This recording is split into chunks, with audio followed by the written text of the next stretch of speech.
Good evening, everyone. Welcome to today's The Hindu Analysis. My name is Sairam Sampatraw. Sorry అండి ఈ రోజు upload కొద్దిగా late చేశాను. I'm very sorry. కొన్ని classes అనేవి ఎక్కువగా ఉండడం వల్ల ఉదయం పూట కుదరలేదు. రైట్, చూడండి మన quote. Doubt kills more dreams than failure ever will. So చాలా మంది ఆ మొదటి అడుగు వేయడంలోనే చాలా టైం తీసుకుంటా ఉంటారండి. ముందు వాళ్ళ మీద వాళ్ళు డౌట్ పడతా ఉంటారు. నేను ఇది సాధించగలనా, నేను ఇది చేయగలనా, నాకు 10th లో మంచి మార్కులు రాలేదు, ఇంటర్లో మంచి మార్కులు రాలేదు, గ్రాడ్యుయేషన్ లో నేను మంచి స్టూడెంట్ ని కాదు.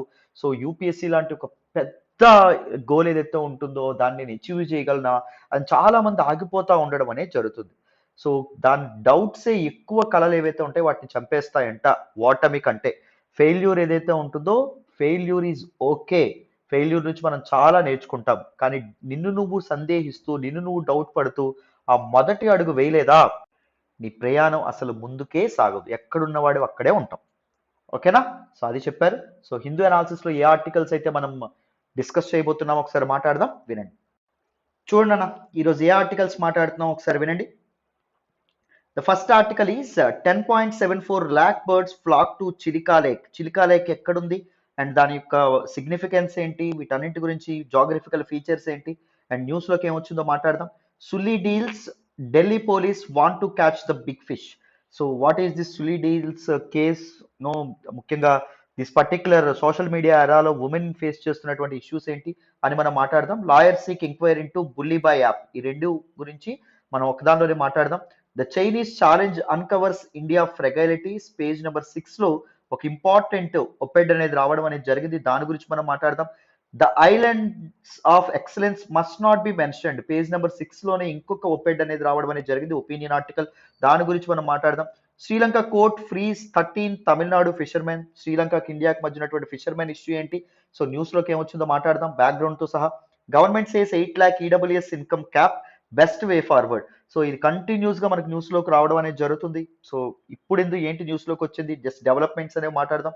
Pandemic shadow on plans for republic day programme. So Republic day programme కి ఇండియా ఏం ప్లాన్ చేసింది, సో ఏ ప్లాన్స్ అనేవి షార్టర్ అవుతున్నాయి కోవిడ్-19 అండ్ దిస్ పర్టికులర్ ఆమిక్రాన్ వల్ల మాట్లాడదాం. Myanmar has ingredients for civil war. So Myanmar లో అసలు ఏం జరుగుతుంది, సో ఎవరు మయన్మార్ లో సివిల్ వార్ రాబోతుందని చెప్పినటువంటి వ్యక్తి ఎవరు మాట్లాడదాం.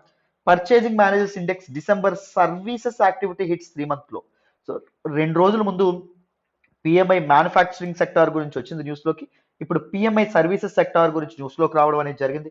దాని గురించి కూడా మనం తెలుసుకునేటటువంటి ప్రయత్నం చేద్దాం. బ్యాక్గ్రౌండ్ నుంచి డీటెయిల్డ్ గా ఎక్స్ప్లెయిన్ చేసేటటువంటి ప్రయత్నం చేస్తాను. But before that please do hit that like button and explanation ఎలా ఉందో కామెంట్ చేయండి. మీ ఫ్రెండ్స్ అండ్ ఫెలో ఆస్పిరెంట్స్ తో మన వీడియోస్ ని షేర్ చేసుకోండి. సో ఫస్ట్ ఆర్టికల్కి వెళ్లే ముందు ఒక చిన్న అనౌన్స్మెంట్ వినండి. Before you skip this ad, ఒక్క చిన్న రిమైండర్ అమ్మా. The flagship and premium course offered at our institute is UPSC infinity. మీ అందరికీ తెలుసు యూపీఎస్సీ ఇన్ఫినిటీ బోత్ ఆన్లైన్ లోని ఉంది, ఆఫ్లైన్ లోని కూడా అవైలబుల్ గా ఉంది ప్రోగ్రామ్. ఆఫ్లైన్ లో ఎక్కడ, మన ఇన్స్టిట్యూట్ ఎంవిపి కాలనీ వైజాగ్, శ్రీకాకుళంలో కూడా మన ఇన్స్టిట్యూట్ మనం ఓపెన్ చేస్తున్నాం. So UPSC infinity online fee ఎంత అంటే కేవలం 60,000 రూపాయలు మాత్రమే. ఈ ఫీజు కూడా 7th January వరకే మీకు వ్యాలిడిటీలో ఉంటుంది. సో 8th నుంచి 70,000 అవ్వబోతుంది. ఒకేసారి కట్టాలా సార్ ఫీజు? అక్కర్లేదండి, నెలకి 5,000 చొప్పున చక్కగా కట్టుకుంటూ జాయిన్ అవ్వచ్చు. ఈ క్షణం మీరు 5,000 పే చేసి మన యూపీఎస్సీ ఇన్ఫినిటీలో మీరు భాగం అవ్వచ్చు. నెల 5,000 చొప్పున ఇన్స్టాల్మెంట్లు, 12 ఇన్స్టాల్మెంట్లో మీరు 60,000 కట్టుకోవచ్చు. యూపీఎస్సీ ఇన్ఫినిటీ నేను ఎందుకు జాయిన్ అవ్వాలి సార్? బేసిక్స్ నుంచి, బ్యాక్గ్రౌండ్ నుంచి డీటెయిల్డ్ గా ఇన్ డెప్త్ చెప్పడం అనేది జరుగుతుంది. చాలా గర్వంగా చెప్పాలనుకుంటున్నాను, LTX classes is the only institute that covers sheer background um, sheer basics detailed గా. మీకు ఎన్ని డౌట్స్ వచ్చినా 100 సార్లు డీటెయిల్డ్ గా చెప్పడం అనేది జరుగుతుంది. బెటర్ కేర్ ఉంటుంది, సపోర్ట్ ఉండడం అనేది జరుగుతుంది. ఎన్సీఆర్టీస్ కూడా కాంప్రహెన్సివ్ గా డీటెయిల్డ్ గా కవర్ చేయడం అనేది జరుగుతుంది. లైఫ్ టైం వ్యాలిడిటీ మీకు రావడం అనేది జరుగుతుంది. మీకు ఉద్యోగం వచ్చేంత వరకు క్లాసెస్ కి అండ్ దాంతోపాటు మాక్ టెస్ట్లకి వీటన్నిటికీ మీకు యాక్సెస్ అనేది ఉండడం అనేది జరుగుతుంది. కరెంట్ అఫైర్స్ చాలా మంది ఇబ్బంది పడతారు, తల పట్టుకుంటారు, కరెంట్ అఫైర్స్ ని చాలా మాన్స్టర్ అనుకుంటారు. బట్ మన ఇన్స్టిట్యూట్ లో కరెంట్ అఫైర్స్ చాలా కాంప్రహెన్సివ్ గా డీల్ చేస్తాం. నేను హిందూ అనాలిసిస్ చేస్తానా అండ్ ప్రతిరోజు శాంతి మేడం ఒక డైలీ కరెంట్ అఫైర్స్ సెషన్ తీసుకుంటారు. హిందూలో కవర్ అవ్వనటువంటి కరెంట్ అఫైర్స్ ఏవైతే ఉన్నాయో వాటి కోసం అదర్ మ్యాగజైన్స్ కానీ అదర్ సోర్సెస్ నుంచి కానీ పిఏబి నుంచి కానీ వాటి నుంచి ఆర్టికల్స్ ఏవైతే ఉన్నాయో ఆవిడ అక్కడ కవర్ చేయడం అనేది జరుగుతుంది. అండ్ ఈవెన్ మనకి కార్తీక్ సార్ కూడా డిఫరెంట్ మ్యాగజైన్స్ లో వచ్చినటువంటి ఇంపార్టెంట్ ఆర్టికల్స్ ఏవైతే ఉంటాయో వాటిని కవర్ చేయడం అనేది జరుగుతుంది. వెరీ ఇంపార్టెంట్ ఎడిటోరియల్స్ ఏవైతే ఉన్నాయో ఒపెడ్స్ ఏవైతే ఉంటాయో వాటిని కాంప్రహెన్సివ్ గా ఎగ్జామ్ పర్స్పెక్టివ్ లో డీటెయిల్డ్ గా కవర్ చేస్తారు. రిలవెంట్ పీడిఎఫ్స్ కూడా మీకు ప్రొవైడ్ చేయడం అనేది జరుగుతుంది. కరెంట్ అఫైర్స్ చెప్తున్నాను, ఇబ్బంది పడుతుంటే try to join hour current affairs course. Just 5,000 rupees మాత్రమే ఓన్లీ కరెంట్ అఫైర్స్ కోర్స్ తీసుకోవాలంటే. యూపీఎస్సీ ఇన్ఫినిటీ తీసుకుంటే ఇవన్నీ భాగంగా వస్తాయి. Even APSC TSPSC extra syllabus కూడా మీకు యూపీఎస్సీ ఇన్ఫినిటీలో కవర్ అవ్వడం అనేది జరుగుతుంది. స్టూడెంట్ సెంట్రిక్ అప్రోచ్ ఉంటుంది. 100 సార్లు అడిగిన ఓపిక్గా చెప్పడం అనేది జరుగుతుంది. ఆల్ ద ఫ్యాకల్టీ మెంబర్స్ జాగ్రత్తగా గుర్తుపెట్టుకోండి. ఓకేనా? రైట్.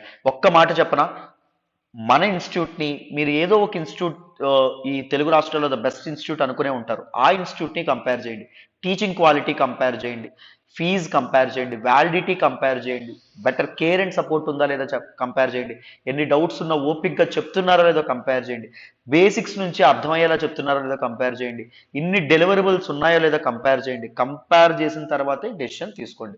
మీకు మన ఇన్స్టిట్యూట్ న్యాయం చేస్తుందని మీకు అనిపిస్తేనే మీరు నిర్ణయం తీసుకోండి. అండ్ ఆప్షనల్స్ అమ్మా, మళ్ళీ మళ్ళీ చెప్తున్నాను, చాలా మంది కష్టం అనుకుంటారు, చాలా మంది ఫేస్ చేస్తూ ఉంటారు. ఏంటి అంటే బేసిక్స్ అండ్ బ్యాక్గ్రౌండ్ ఆ డీటెయిలింగ్ ఏదైతే ఉంటుందో అది ఎవ్వరికీ అర్థం కాదు. సో ఆప్షనల్లో కాన్సెప్చువల్ క్లారిటీ అనేది చాలా ఇంపార్టెంట్. మన అమ్మ భాషలో తెలుగు భాషలో లైవ్ క్లాసెస్లో డీటెయిల్డ్గా మేము చెప్పడం వల్ల, డీటెయిల్డ్గా చెప్పే ప్రయత్నం చేయడం వల్ల మీకు వచ్చే డౌట్ను ముందుగానే యాంటిసిపేట్ చేసి మేము డీటెయిల్డ్గా చెప్పడం ద్వారా మీకు చాలా లాభపడతారు. అండ్ ఆన్సర్ రైటింగ్ ప్రాక్టీస్ కూడా ఇంక్లూడ్ అయ్యి రావడం అనేది జరుగుతుంది. ఆప్షనల్ తీసుకుంటే పబ్లిక్ అడ్మినిస్ట్రేషన్ పిఎస్ఐఆర్ ఈ రెండు సురేష్ సార్ చెప్తారు, ఆంథ్రపాలజీ సోషియాలజీ ఈ రెండు నేను చెప్తాను, తెలుగు లిటరేచర్ సీతాపతి సార్ చెప్తారు. డెమో వీడియోస్ చూడండి, మీకు తప్పకుండా నచ్చుతాయని నమ్మకం నాకుంది. నచ్చితేనే మన ఇన్స్టిట్యూట్లో మీరు జాయిన్ అవ్వండి. మీకు పూర్తి న్యాయం అనేది జరుగుతుంది. మళ్ళీ మళ్ళీ చెప్తున్నాను, you will never regret. This new year మీరు తీసుకుపోయే ద బెస్ట్ డిసిషన్ అవ్వబోతుంది. ఆప్షనల్ ఫీజు చూడండి అమ్మా, 30,000 ఇప్పుడు ఫీజు. సో 8th నుంచి 35,000 అవ్వబోతుంది. సో ఈ లోపే జాయిన్ అవ్వండి. లైఫ్ టైం వ్యాలిడిటీ రావడం అనేది జరుగుతుంది ఆప్షనల్ కోర్సెస్ మీద. అండ్ ఆప్షనల్ కోర్సు ఏ ఒక్క ఆప్షనల్ మీద తీసుకున్నా అన్ని అదర్ ఆప్షనల్ క్లాసెస్ కూడా మీకు యాక్సెస్ అనేది లభించడం అనేది జరుగుతుంది.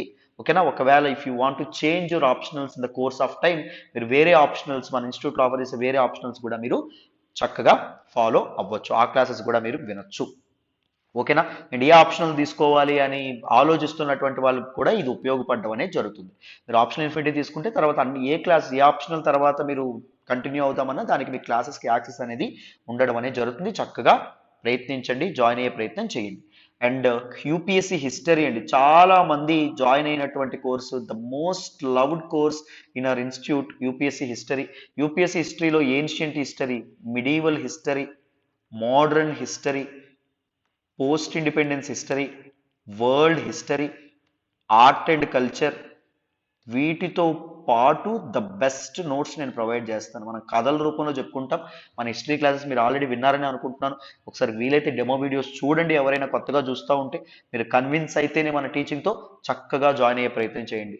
బ్యాక్గ్రౌండ్ నుంచి డీటెయిల్గా ప్రతిదీ చెప్పడం అనేది జరుగుతుంది. మళ్ళీ మళ్ళీ మళ్ళీ చెప్తున్నాను, ఎన్సీఆర్టీ ఫౌండేషన్ కోర్స్ కూడా మీరు జాయిన్ అవ్వచ్చు. ఎన్సీఆర్టీస్ అనేటటువంటివి మీకు స్ట్రాంగెస్ట్ ఫౌండేషన్ కూడా యాడ్ చేస్తాయి. ఎన్సీఆర్టీ ఫౌండేషన్ 15,000 రూపీస్కే వస్తుందమ్మా. యూపీఎస్సీ ఇన్ఫినిటీలో జాయిన్ అయితే ఎన్సీఆర్టీస్ ఫౌండేషన్ ఫ్రీగా మీకు రావడం అనేది జరుగుతుంది.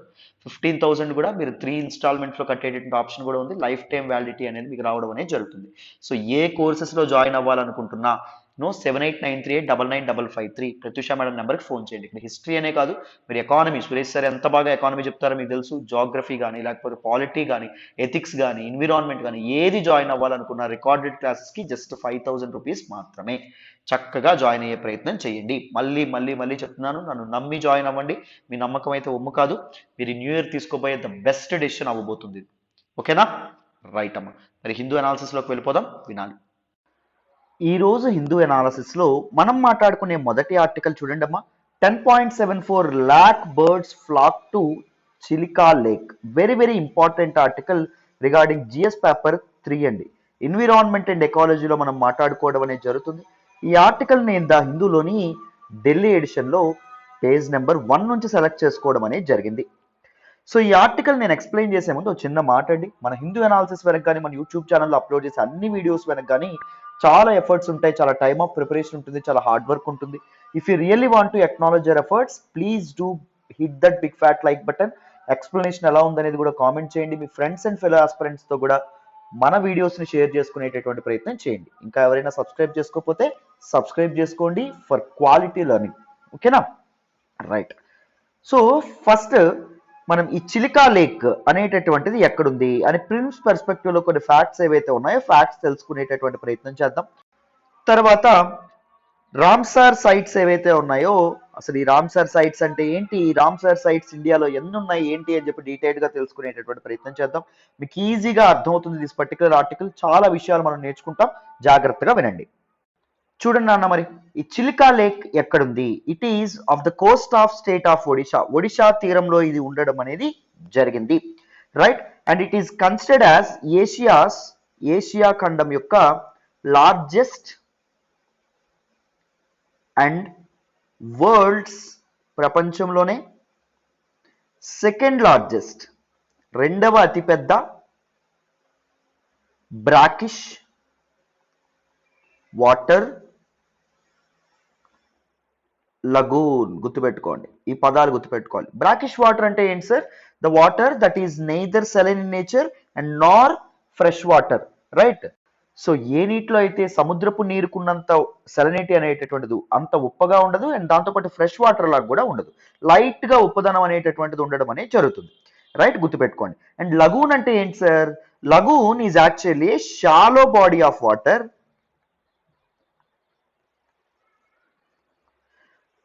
that is isolated from a larger body of water.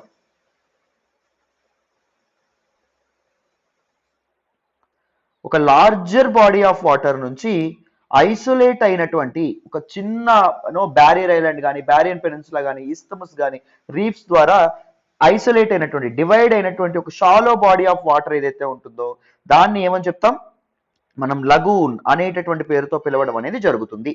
So ఇక్కడ చూడండి అన్న, మీరు ఇక్కడ గమనించారా? ఇది లార్జర్ బాడీ ఆఫ్ వాటర్. ఇదేంటండి? బే ఆఫ్ బెంగాల్ కదా. బే ఆఫ్ బెంగాల్ ని అండ్ దాంతో పాటు ఇది మనకేంటి? Chilika lake.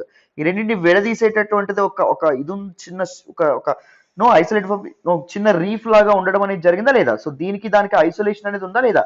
Chilika river isolate అయి ఉందా లేదా? సో అందుకే దాన్ని లగూన్ అనేటటువంటి పేరుతో పిలవడం అనేది జరుగుతుంది. మరి వరల్డ్స్ లార్జెస్ట్ లగూన్ ఏంటంటే ఇది సెకండ్ లార్జెస్ట్ అన్నాం కదా. మరి వరల్డ్స్ లార్జెస్ట్ లగూన్ ఏంటండి? New Caledonian barrier reef.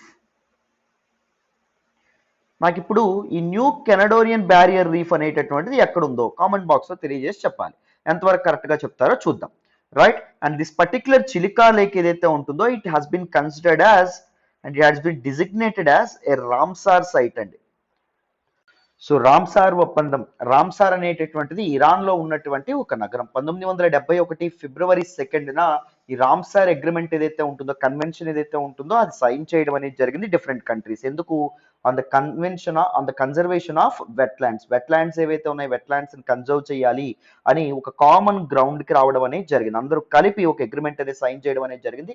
దీని ప్రకారం కొన్ని వెట్లాండ్స్ ఏవైతే ఉన్నాయో వాటిని రికగ్నైజ్ చేయడం అనేది జరుగుతుంది. ఆ రికగ్నైజ్ చేసినటువంటి వెట్లాండ్స్ ఏవైతే ఉన్నాయో వాటి రామ్సార్ సైట్ అనేటటువంటి పేరుతో పిలవడం అనేది జరుగుతుంది. సో మీకు ఒక క్లారిటీ అనేటటువంటిది వచ్చిందనే అనుకుంటున్నాను.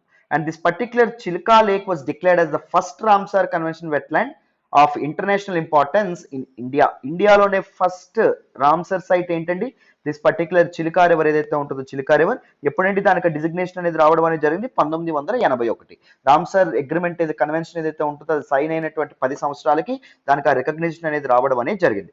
What are the physical features of this Chilika lake అంటే it is of 64 km long, 64 కిలోమీటర్ల లాంగ్ అనేది ఉండడం అనేది జరుగుతుంది from north to south. And దాంతోపాటు 30.5 km విడ్త్ అనేది ఉండడం అనేది జరుగుతుంది from east to west, right. And it spans the Odisha districts of Puri district and దాంతోపాటు Khurda district and Ganjam districts ఏవైతే ఉన్నాయో వాటిలో ఇది ఉండడం అనేది జరుగుతుంది. It covers an area of nearly 1100 square kilometres ఏరియాని ఇది కవర్ చేయడం అనేది జరుగుతుంది. And it is located at the mouth of Daya river. Very very important, గుర్తుపెట్టుకోండి. దయా రివర్, దయా రివర్ ఈ drains into Bay of Bengal. So అక్కడ దిస్ పర్టికులర్ ఇది అనేది ఉండడం అనేది జరిగింది. చిలికా లేక్ ఏదైతే ఉంటుందో Chilika lake. And what is the significance of this particular lake? And it is an abode or home of vulnerable plant and animal species. Vulnerable plants and animals ఏవైతే ఉంటాయో అవి ఎక్కువగా ఇక్కడ నివాసం ఉండడం అనేది జరుగుతుంది. And it is the major wintering site for migratory birds in the Indian subcontinent. So వలస పక్షులు ఏవైతే ఉన్నాయో అవి ఎక్కువగా ఈ ప్రదేశం ఏదైతే ఉంటుందో ఈ ప్రదేశంలోకి రావడం అనేది జరుగుతుంది. ఈ చిలికా లేక్ లో, చిలికా లేక్ దగ్గర అవి నివాసం ఉండడం అనేది జరుగుతుంది. And as far as the main attraction of Chilika lake is concerned, మనకి ఇరావడి డాల్ఫిన్స్ ఏవైతే ఉన్నాయో ఇరావడి డాల్ఫిన్స్ అనేటటువంటివి మనకి ఎక్కువగా ఇక్కడ కనిపించడం అనేది జరుగుతుంది. అండ్ ఈ చిలికా లేక్ ఏదైతే ఉంటుందో దీని పక్కనే కలిజై టెంపుల్ ఏదైతే ఉంటుందో టెంపుల్ ఉండడం అనేది జరిగింది. కలిజై టెంపుల్ ఏదైతే ఉంటుందో అది కూడా ఇక్కడ ఉండడం అనేది జరిగిందమ్మ. Right. And these are some important facts about this particular Chilika lake. Chilika lake గురించి కొన్ని ఫ్యాక్ట్స్ అనేవి అర్థమయ్యాయని అనుకుంటున్నాను. మరి రామ్సర్ సైట్స్ ఏవైతే ఉన్నాయో దాని గురించి కొన్ని ఇంపార్టెంట్ ఫ్యాక్ట్స్ అనేవి తెలుసుకుందాము. జాగ్రత్తగా వినాలి నాన్న.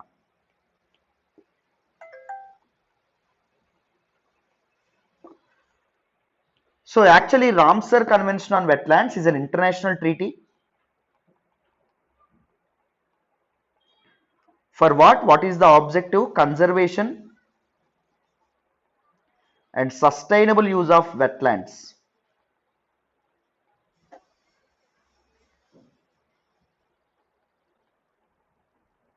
దీనికి ఇంకొక పేరు ఏంటంటే కన్వెన్షన్ ఆన్ వెట్లాండ్స్ అని కూడా అనడం అనేది జరుగుతుంది. దీనికి ఆ పేరు దేని నుంచి రావడం అనేది జరిగింది? Ramsar is a city in Iran.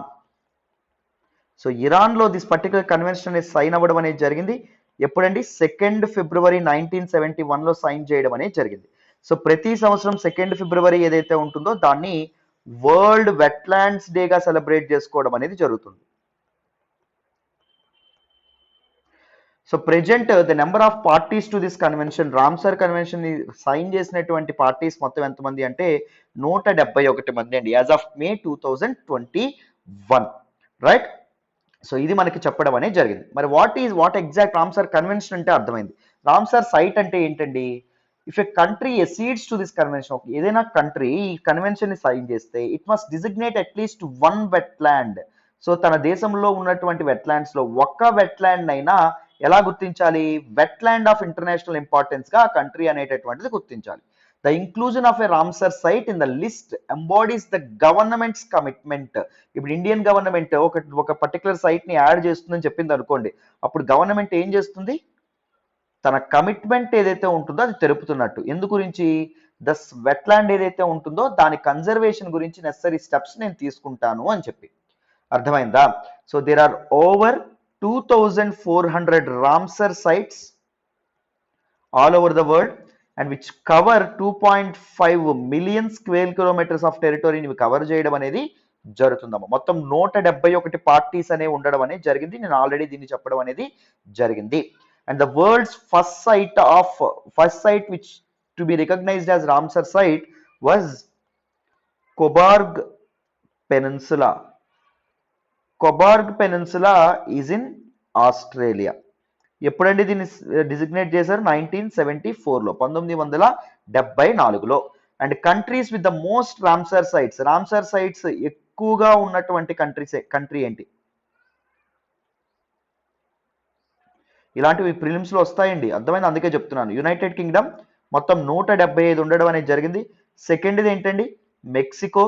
మెక్సికోలో 142 ఉండడం అనేది జరిగింది. And Bolivia has the largest area under Ramsar protection. Ramsar protection కింద ఉన్నటువంటి లార్జెస్ట్ ఏరియా ఉన్నటువంటి ఇదేంటి అంటే కంట్రీ ఏంటి అంటే బొలీవియా ఏదైతే ఉంటుందో బొలీవియా. మరి ఇండియాలో మొత్తం ఎన్ని రామ్సర్ సైట్స్ అనేటటువంటి ఉన్నాయి సార్?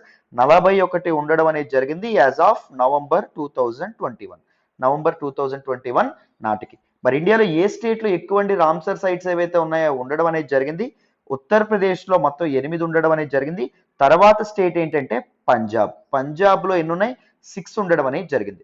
ఆంధ్రప్రదేశ్ ఏదైతే ఉందో ఆంధ్రప్రదేశ్లో 1 ఉండడం అనేది జరిగింది. దట్ ఈజ్ లేక్ కొల్లేరు. మీకు తెలుసనే అనుకుంటున్నాను. తెలంగాణలో అయితే ఎటువంటి రామ్సర్ సైట్స్ అనేటటువంటివి ఇప్పటికైతే లేవు. అర్థమైందా? సో ఈ డిఫరెంట్ రామ్సర్ సైట్స్ ఏవైతే ఉన్నాయో వాటి గురించి time and again UPSC is asking questions on those things. So చక్కగా వాటి మీద మీరు ఒక లిస్ట్ అనేది తయారు చేసుకోవాలి. నేను ఇప్పుడు ఒక రామ్సర్ సైట్స్ మ్యాప్ ఏదైతే ఉంటుందో అది ఇక్కడ పెడతాను. I'm not telling all those Ramsar sites 46 గురించి నేను మాట్లాడట్లేదు, బట్ ఇక్కడ పెడతాను, వీలైతే స్క్రీన్ షాట్ తీసుకోండి. So look at this map. This map shows the list of Ramsar sites in India. ఓకేనా? రైట్ నాన్న. సో మరి న్యూస్లోకి ఏమొచ్చిందో తెలుసుకునేటటువంటి ప్రయత్నం చేద్దాం, జాగ్రత్తగా వినండి. సో న్యూస్లోకి ఏం వచ్చిందో చూడండి అన్న. Chilika lake, which is the largest brackish water lake in India and wintering ground of birds in the Indian subcontinent. It's 1 million birds. మొత్తం 10 లక్షల కంటే ఎక్కువ బర్డ్స్ అనేవి ఇక్కడికి రావడం అనేది జరిగిందంట. ఇంక్లూడింగ్ వెరీ అన్కామన్ మంగోలియన్ గల్ కూడా ఇక్కడికి విజిట్ చేయడం అనేటటువంటిది జరిగిందంట.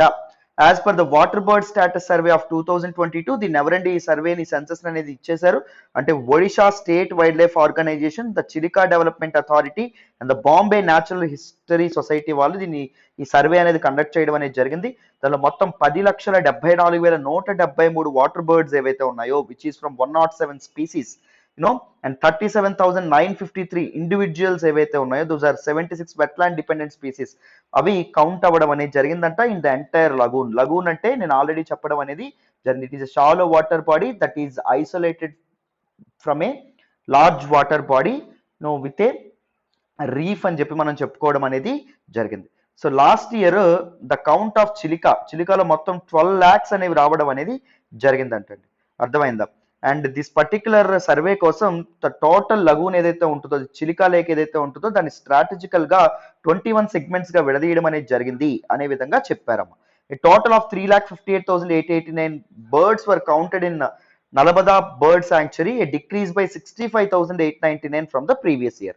సో బోత్ చిలికా లేక్ లో కూడా నెంబర్ అనేది తగ్గడం అండ్ దాంతో పాటు దిస్ నలబానా బర్డ్ శాంక్చురీ ఏదైతే ఉంటుందో అక్కడ కూడా తగ్గడం అనేటటువంటిది it is attributed to climate change అని చెప్పి చాలా మంది చెప్పడం అనేది జరుగుతుంది. Climate change and the environmental changes, global warming ఏవైతే ఉన్నాయో అవి చేంజింగ్ విండ్ ప్యాటర్న్స్ కారణం అవ్వడం అనేది జరుగుతుంది. దానివల్ల ప్రతి ఏటా ఎక్కువగా వచ్చేటటువంటి బర్డ్స్ క్రమక్రమేణా తగ్గడం అనేది జరుగుతుంది అనే విధంగా కూడా చెప్పడం అనేది జరిగింది. The decrease is attributed to high water level and presence of water in cultivated fields in adjoining areas. So water sea level rise ఏదైతే ఉంటుందో అది పెరగడం, చుట్టుపక్కల ఏరియాస్ ఏవైతే ఉన్నాయో అక్కడ కల్టివేటెడ్ ఏరియాలో వాటర్ అనేటటువంటిది ఉండడం. సో ఈ వాటర్ బర్డ్స్ ఏవైతే ఉంటాయో అవి లార్జ్ మడ్ ఫ్లాట్స్ కి వెళ్ళడం అనేది జరుగుతుంది చేపలు పట్టేటటువంటి ప్రయత్నంలో. అర్థమైందా? So among the 3 pintail species of ducks, the northern pintail and దాంతోపాటు gadwall and Eurasian wigeon, they accounted for over 1 lakh in this years count. 10 లక్ష ఇవే ఉండడం అనేది జరిగిందంటండి. అర్థమైందా? సో ఇది మనకి ఇక్కడ చెప్పడం అనేది జరిగింది. And you should take an account of the species అండి. మీరు వీటి మీద అసలు నోట్స్ కూడా తయారు చేసుకోవాలి. మంగోలియన్ గల్ గురించి మనం మాట్లాడాం and this particular northern pintail, gadwall and దాంతోపాటు యురేషియన్ విజియన్, వీటి యొక్క ఐయుసిఎన్ స్టేటస్ కానీ ఇవన్నీ మీకు తప్పకుండా తెలిసి ఉండాలి. అర్థమైందా? చాలా చాలా important. So Chilika lake host birds migrating from thousands of miles away from the Caspian Sea, Lake Baikal, Aral Sea, remote parts of Russia, Mongolia, central and south east Asia, Ladakh and Himalayas. So అక్కడ నుంచి వచ్చేటటువంటి వలస పక్షులకి ఇది నిజంగా home లాగా ఉండడం అనేది జరుగుతుంది. ఇక్కడికి మైగ్రేటరీ బర్డ్స్ ఏవైతే ఉంటాయో అవి రావడం అనేది జరుగుతుందంటమ్మా. సో అది మనకి ఇక్కడ చెప్పడం అనేది జరిగింది. సో ఇప్పుడు మనం ఏం చేద్దాము, అర్జెంటుగా వరల్డ్ మ్యాప్ అనేటటువంటిది ఓపెన్ చేయాలి. వరల్డ్ మ్యాప్ అనేటటువంటిది ఓపెన్ చేసి కాస్పియన్ సీ ఏదైతే ఉందో అది ఎక్కడ ఉందో మీకు తెలియాలి. అండ్ దాంతోపాటు లేక్ బైకల్ ఎక్కడుందో మీకు తెలియాలి. వెంటనే ఇప్పుడే చూసేయండి. అరల్ సీ ఏదైతే ఉంటుందో అది ఎక్కడుందో మీకు తెలియాలి. అండ్ దాంతోపాటు రష్యా ఎక్కడుందో చూడండి అన్న. అండ్ మంగోలియా ఏదైతే ఉంటుందో మంగోలియా ఎక్కడుందో చూడండి. And central and south east Asia ఏదైతే ఉన్నాయో ఈ రీజియన్స్ ఏవైతే ఉన్నాయో అవి ఎక్కడ నుండి ఉన్నాయో చూడండి. లడాక్ ఎక్కడుందో చూడండి. హిమాలయాస్ అనేటటువంటివి ఎక్కడున్నాయో చూడండి. నాకు వీలైతే ఇక్కడ నేను ఏవైతే రాశానో వీటన్నింటినీ నార్త్ టు సౌత్ అరేంజ్ చేసేటటువంటి ప్రయత్నం చేయండి. ఇలాంటి క్వశ్చన్స్ మీకు వస్తాయి. నేను ఇక్కడ ఏవైతే రాశానో Caspian sea, lake Baikal, Aral sea, Russia, Mongolia, central and south east Asia ఏవైతే ఉన్నాయో వాటిని నార్త్ టు సౌత్ అరేంజ్ చేసి నాకు కామెంట్ బాక్స్లో చెప్పండి. సో అప్పుడైనా మీరు మ్యాప్ ఓపెన్ చేసి చూస్తారని అనుకుంటున్నాను. ఓకేనా? Very very important. UPSC is known for asking these type of map pointing questions time and again. So అందుకే నేను చెప్తున్నాను. సో అర్జెంట్గా చూడండి. సో మరి నెక్స్ట్ ఆర్టికల్ మాట్లాడదాం, వినాలమ్మా. ఈ రోజు హిందూ అనాలిసిస్లో మనం మాట్లాడుకునే నెక్స్ట్ ఆర్టికల్ చూడండి. Sulli deals, Delhi police want to catch the big fish, lawyers seek enquiry into Bulli Bai app. Two important articles, very heinous articles. ఆ పేర్లు వింటేనే ఎంత జిగుప్సాకరంగా ఉందో చూడండి. చాలా ఘోరాతి ఘోరమైనటువంటి పరిస్థితిని ఇండియా ఇప్పుడు ఫేస్ చేయడం అనేది జరుగుతుంది. ఇండియన్ యూత్ ఇలాంటి మార్గాల్లో వెళ్ళడం అనేటటువంటిది నిజంగా it is a point of concern అని చెప్పి మనం చెప్పుకోవచ్చు. దిస్ పర్టికులర్ ఆర్టికల్ మనం జిఎస్ పేపర్ 3లో మనం మాట్లాడుకుంటాం అనేది జరుగుతుంది. సెక్యూరిటీ ఇష్యూస్లో మనం మాట్లాడుకుంటాం. Role of media and social networking sites in internal security ఛాలెంజెస్లో మాట్లాడుకుంటాం. సో నేను ఈ పర్టికులర్ ఆర్టికల్ యొక్క కంటెక్స్ట్ చెప్తాను. We're not going into the technicalities of it. Context చెప్పి దీన్ని మనం మన సిలబస్కి ఏ విధంగా చదువుకోవాలో కూడా నేను చెప్తాను. సో లాస్ట్ ఇయర్ సంచలనం సృష్టించినటువంటి దిస్ పర్టికులర్ సుల్లీ డీల్స్ యాప్ అనేది మీకు తెలుసనే అనుకుంటున్నాను. అండ్ దాంతోపాటు ఈ సంవత్సరం బుల్లీబాయ్ యాప్ అనేటటువంటిది ఏదైతే ఉంటుందో ఇది కూడా వెలుగులోకి రావడం అనేది జరిగింది. ఈ యాప్స్ అనేటటువంటివి ఐఐటీల్లోనూ అండ్ ఇంపార్టెంట్ ఇన్స్టిట్యూషన్స్లోనూ చదువుతున్నటువంటి విద్యార్థులు తయారు చేయడం అనేది, దాని వెనక వీళ్ళు ఉన్నారు అనేటటువంటి ఇంపార్టెంట్ ఇన్స్టిట్యూషన్లో చదివేటటువంటి పిల్లలు ఉన్నారనేటటువంటి ఆరోపణ చాలా ఘోరాతి ఘోరమైనటువంటి విషయం. ఈ యాప్స్లో భాగంగా వాళ్ళు ఏం చేశారు అంటే, ముస్లిం కమ్యూనిటీకి చెందినటువంటి ఆడపిల్లలు ఎవరైతే ఉన్నారో, ముఖ్యంగా మహిళల యొక్క హక్కుల కోసం పోరాడేటటువంటి ఆడవాళ్ళు ఎవరైతే ఉన్నారో వాళ్ళందరినీ వేలానికి పెడుతున్నట్టు ఈ యాప్లో అమ్మకానికి పెట్టడం అనేది జరిగింది. రైట్. సో దిస్ లేడీస్ ఎవరైతే ఉన్నారో వాళ్ళ ఫోటోలు అనేటటువంటివి పెట్టి వాటి కింద ఒక ఖరీదు అనేది పెట్టి, అంటే ఒక కొంత రుసుము అనేటటువంటిది పెట్టి ఆడవాళ్ళ యొక్క డిగ్నిటీని దూరం చేయడంలో వీళ్ళు ఇక్కడ ప్రయత్నిస్తున్నట్టు మనకి తెలుస్తుంది. రైట్. అందులోనూ మైనారిటీ ఆడపిల్లల్ని ఇలా టార్గెట్ చేయడం ఏదైతే ఉంటుందో that is a serious concern అని చెప్పి మనం చెప్పుకోవచ్చు. Now in this context let us try to understand social media in the lives of women.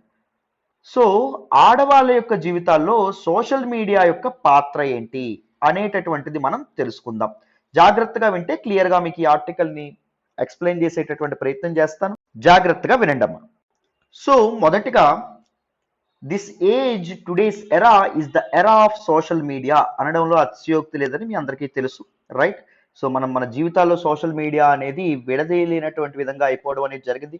Social media మన జీవితాల్లో చాలా భాగం అయిపోవడం అనేది జరిగింది. రైట్. ఈ సోషల్ మీడియా వల్ల ప్రతి ఒక్కరికి పాజిటివ్స్ అనేవి ఉన్నాయి అండ్ దాంతోపాటు నెగిటివ్స్ కూడా ఉన్నాయి. అలాగే ఉమెన్కి కూడా సోషల్ మీడియా వల్ల చాలా చాలా పాజిటివ్ ఆస్పెక్ట్స్ అనేటటువంటివి ఉన్నాయి అండ్ దాంతోపాటు నెగిటివ్ ఆస్పెక్ట్స్ కూడా ఉండడం అనేది జరిగింది. First let us start with what are the positive elements from social media. So ముఖ్యంగా సోషల్ మీడియా ఏదైతే ఉంటుందో it is actually a driver of social change. మీ అందరికీ తెలుసు, సొసైటీలో మార్పు తీసుకురావడంలో ఇది వెరీ ఇంపార్టెంట్ రోల్ ప్లే చేయడం అనేది జరుగుతుంది. And it has helped and supported women's empowerment in various aspects అండి. ఉమెన్ ఎంపవర్మెంట్కి ఇది చాలా చాలా కృషి చేయడం అనేది జరిగింది. ముఖ్యంగా చాలా చాలా క్యాంపెయిన్స్ కానీ మూమెంట్స్ కానీ ఉమెన్ హక్కుల కోసం ఇవన్నీ సోషల్ మీడియా అనేది తన భుజాల మీద వేసుకోవడం అనేది జరిగింది. గ్లోబల్ కమ్యూనిటీని ఉమెన్స్ రైట్స్ వైపు, ఉమెన్ యొక్క ఛాలెంజెస్ని గ్లోబల్ కమ్యూనిటీకి చోటించడం వైపు, స్టీరియో టైప్స్ని ఎక్స్పోజ్ చేయడంలో భాగంగా సోషల్ మీడియా అనేది చాలా ఉపయోగపడడం అనేది జరిగింది ఆడపిల్లలకి. Social media has given platform to discuss issues and challenges of women through blogs కానీ, లేకపోతే చార్ట్స్ కానీ, లేకపోతే ఆన్లైన్ క్యాంపెయిన్స్ ఏవైతే ఉన్నాయో క్యాంపెయిన్స్ ద్వారా, డిస్కషన్ ఫోరమ్స్ ద్వారా ఆడవాళ్ళ యొక్క బాధలు ప్రపంచానికి తెలియడం అనేది జరిగిందమ్మా. అండ్ ఉమెన్కి ఎగనెస్ట్ గా వైలెన్స్ ఏదైతే ఉంటుందో, వైలెన్స్ ఎగనెస్ట్ ఉమెన్ ఏదైతే ఉంటుందో దాన్ని కూడా ప్రపంచంలో ప్రపంచానికి ఎక్స్పోజ్ చేసినటువంటి one of the very important platform ఏంటి అంటే this particular social media. And దాంతోపాటు డిఫరెంట్ హ్యాష్ ట్యాగ్ మూమెంట్స్ వల్ల ఆడపిల్లలు చాలా చాలా సాధించడం అనేది జరిగింది.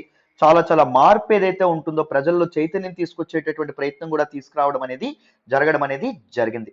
And women across the globe are connectivity అనేటటువంటిది కూడా పెంచడం అనేది జరిగింది.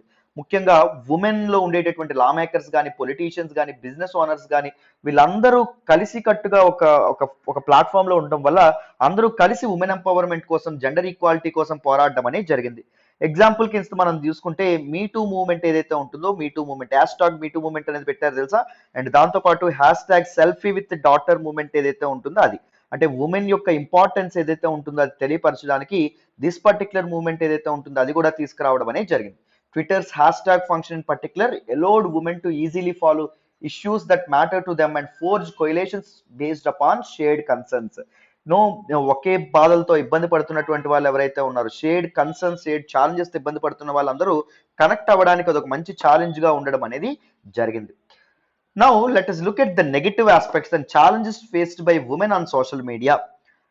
Actually women are the most vulnerable to cyber abuse అండి, మీ అందరికీ తెలుసు.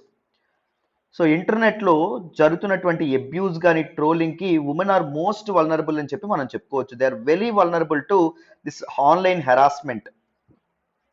ముఖ్యంగా దీస్ రైట్స్ యాక్టివిస్ట్ కానీ, లేకపోతే ఫెమినిస్టులు కానీ వీళ్ళని చాలా హెరాస్ చేస్తూ ఉండడం అనేది జరుగుతుంది. మీరు చూస్తారు, చదువుకున్న వాళ్ళే హెరాస్ చేస్తారు, ఎంత చిరాగ్గా ఉంటారో.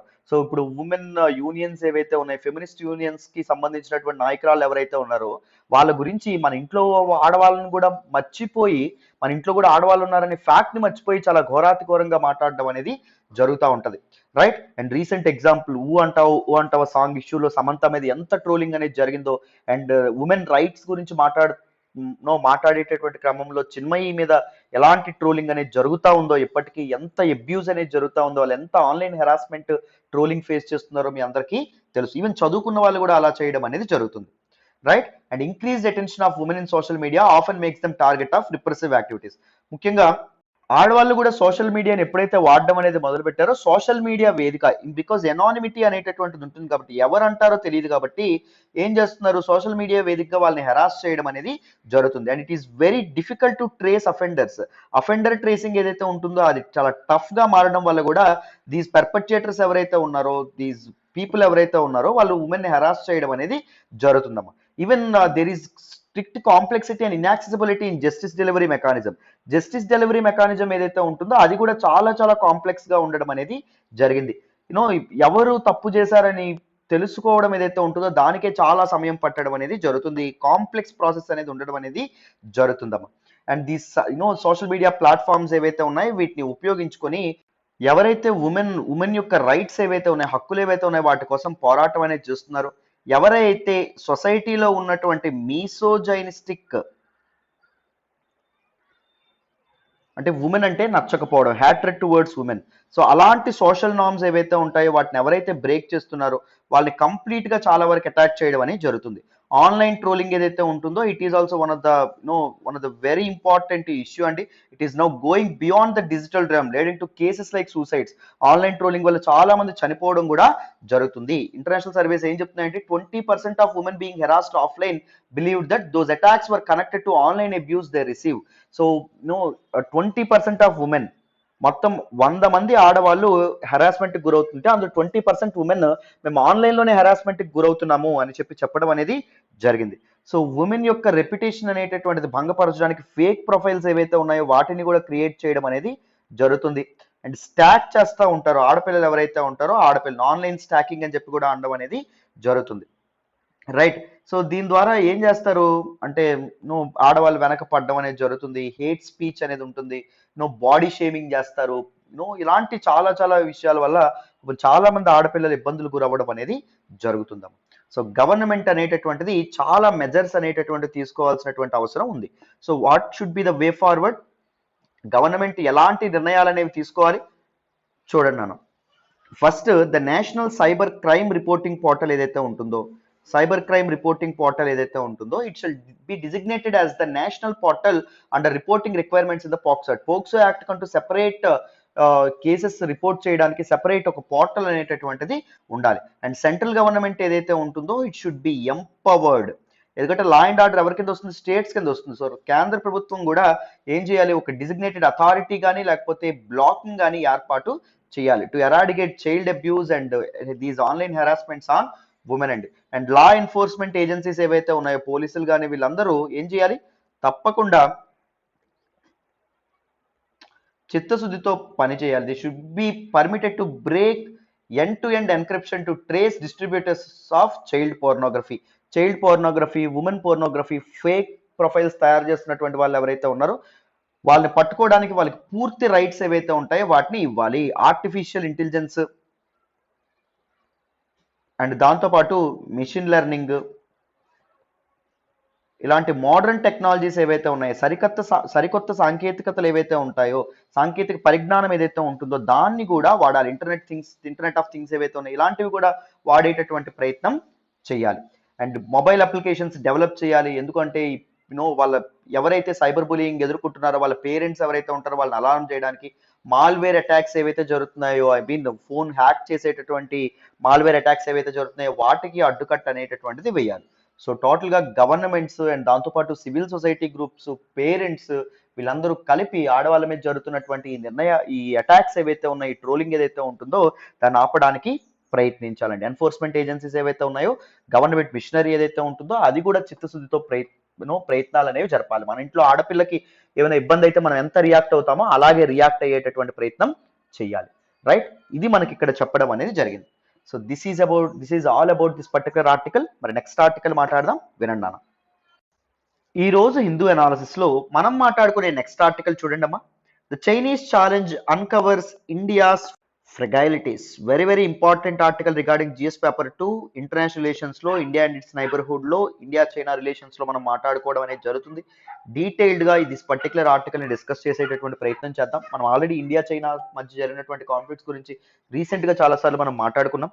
విత్ దట్ బ్యాక్గ్రౌండ్ మనం డీటెయిల్డ్ గా ఈ పర్టికులర్ టాపిక్ ని మాట్లాడేటటువంటి ప్రయత్నం చేద్దాం. చూడండి, here the author Sushant Singh he's talking about unnecessary Chinese aggression. China అనేటటువంటిది ఎలాంటి అగ్రెషన్ కి పాల్పడుతుంది అండ్ ఇండియా యొక్క రిప్లై ఏంటి, ఇండియా ముందున్నటువంటి ఛాలెంజెస్ ఏంటి, చైనాని ఎదుర్కోవడంలో ఇండియా దగ్గర ఉన్నటువంటి ఛాలెంజెస్ ఏంటి, ఎందుకు ఇండియా గట్టిగా సమాధానం చెప్పలేకపోతుంది, what is the way forward remind for India అనేటటువంటి ఆస్పెక్ట్స్ ఏవైతే ఉన్నాయో వాటిని డిస్కస్ చేయడం అనేది జరిగింది. సో కొన్ని పొలిటికల్ ఆస్పెక్ట్స్ కూడా ఇంక్లూడ్ చేశారు. నేను దాన్ని బయటకు తీసేసి అసలు మనకి ఇంపార్టెంట్ ఏంటి అని అవి మాత్రమే నేను చెప్పేటటువంటి ప్రయత్నం చేస్తున్నాను, వినండి.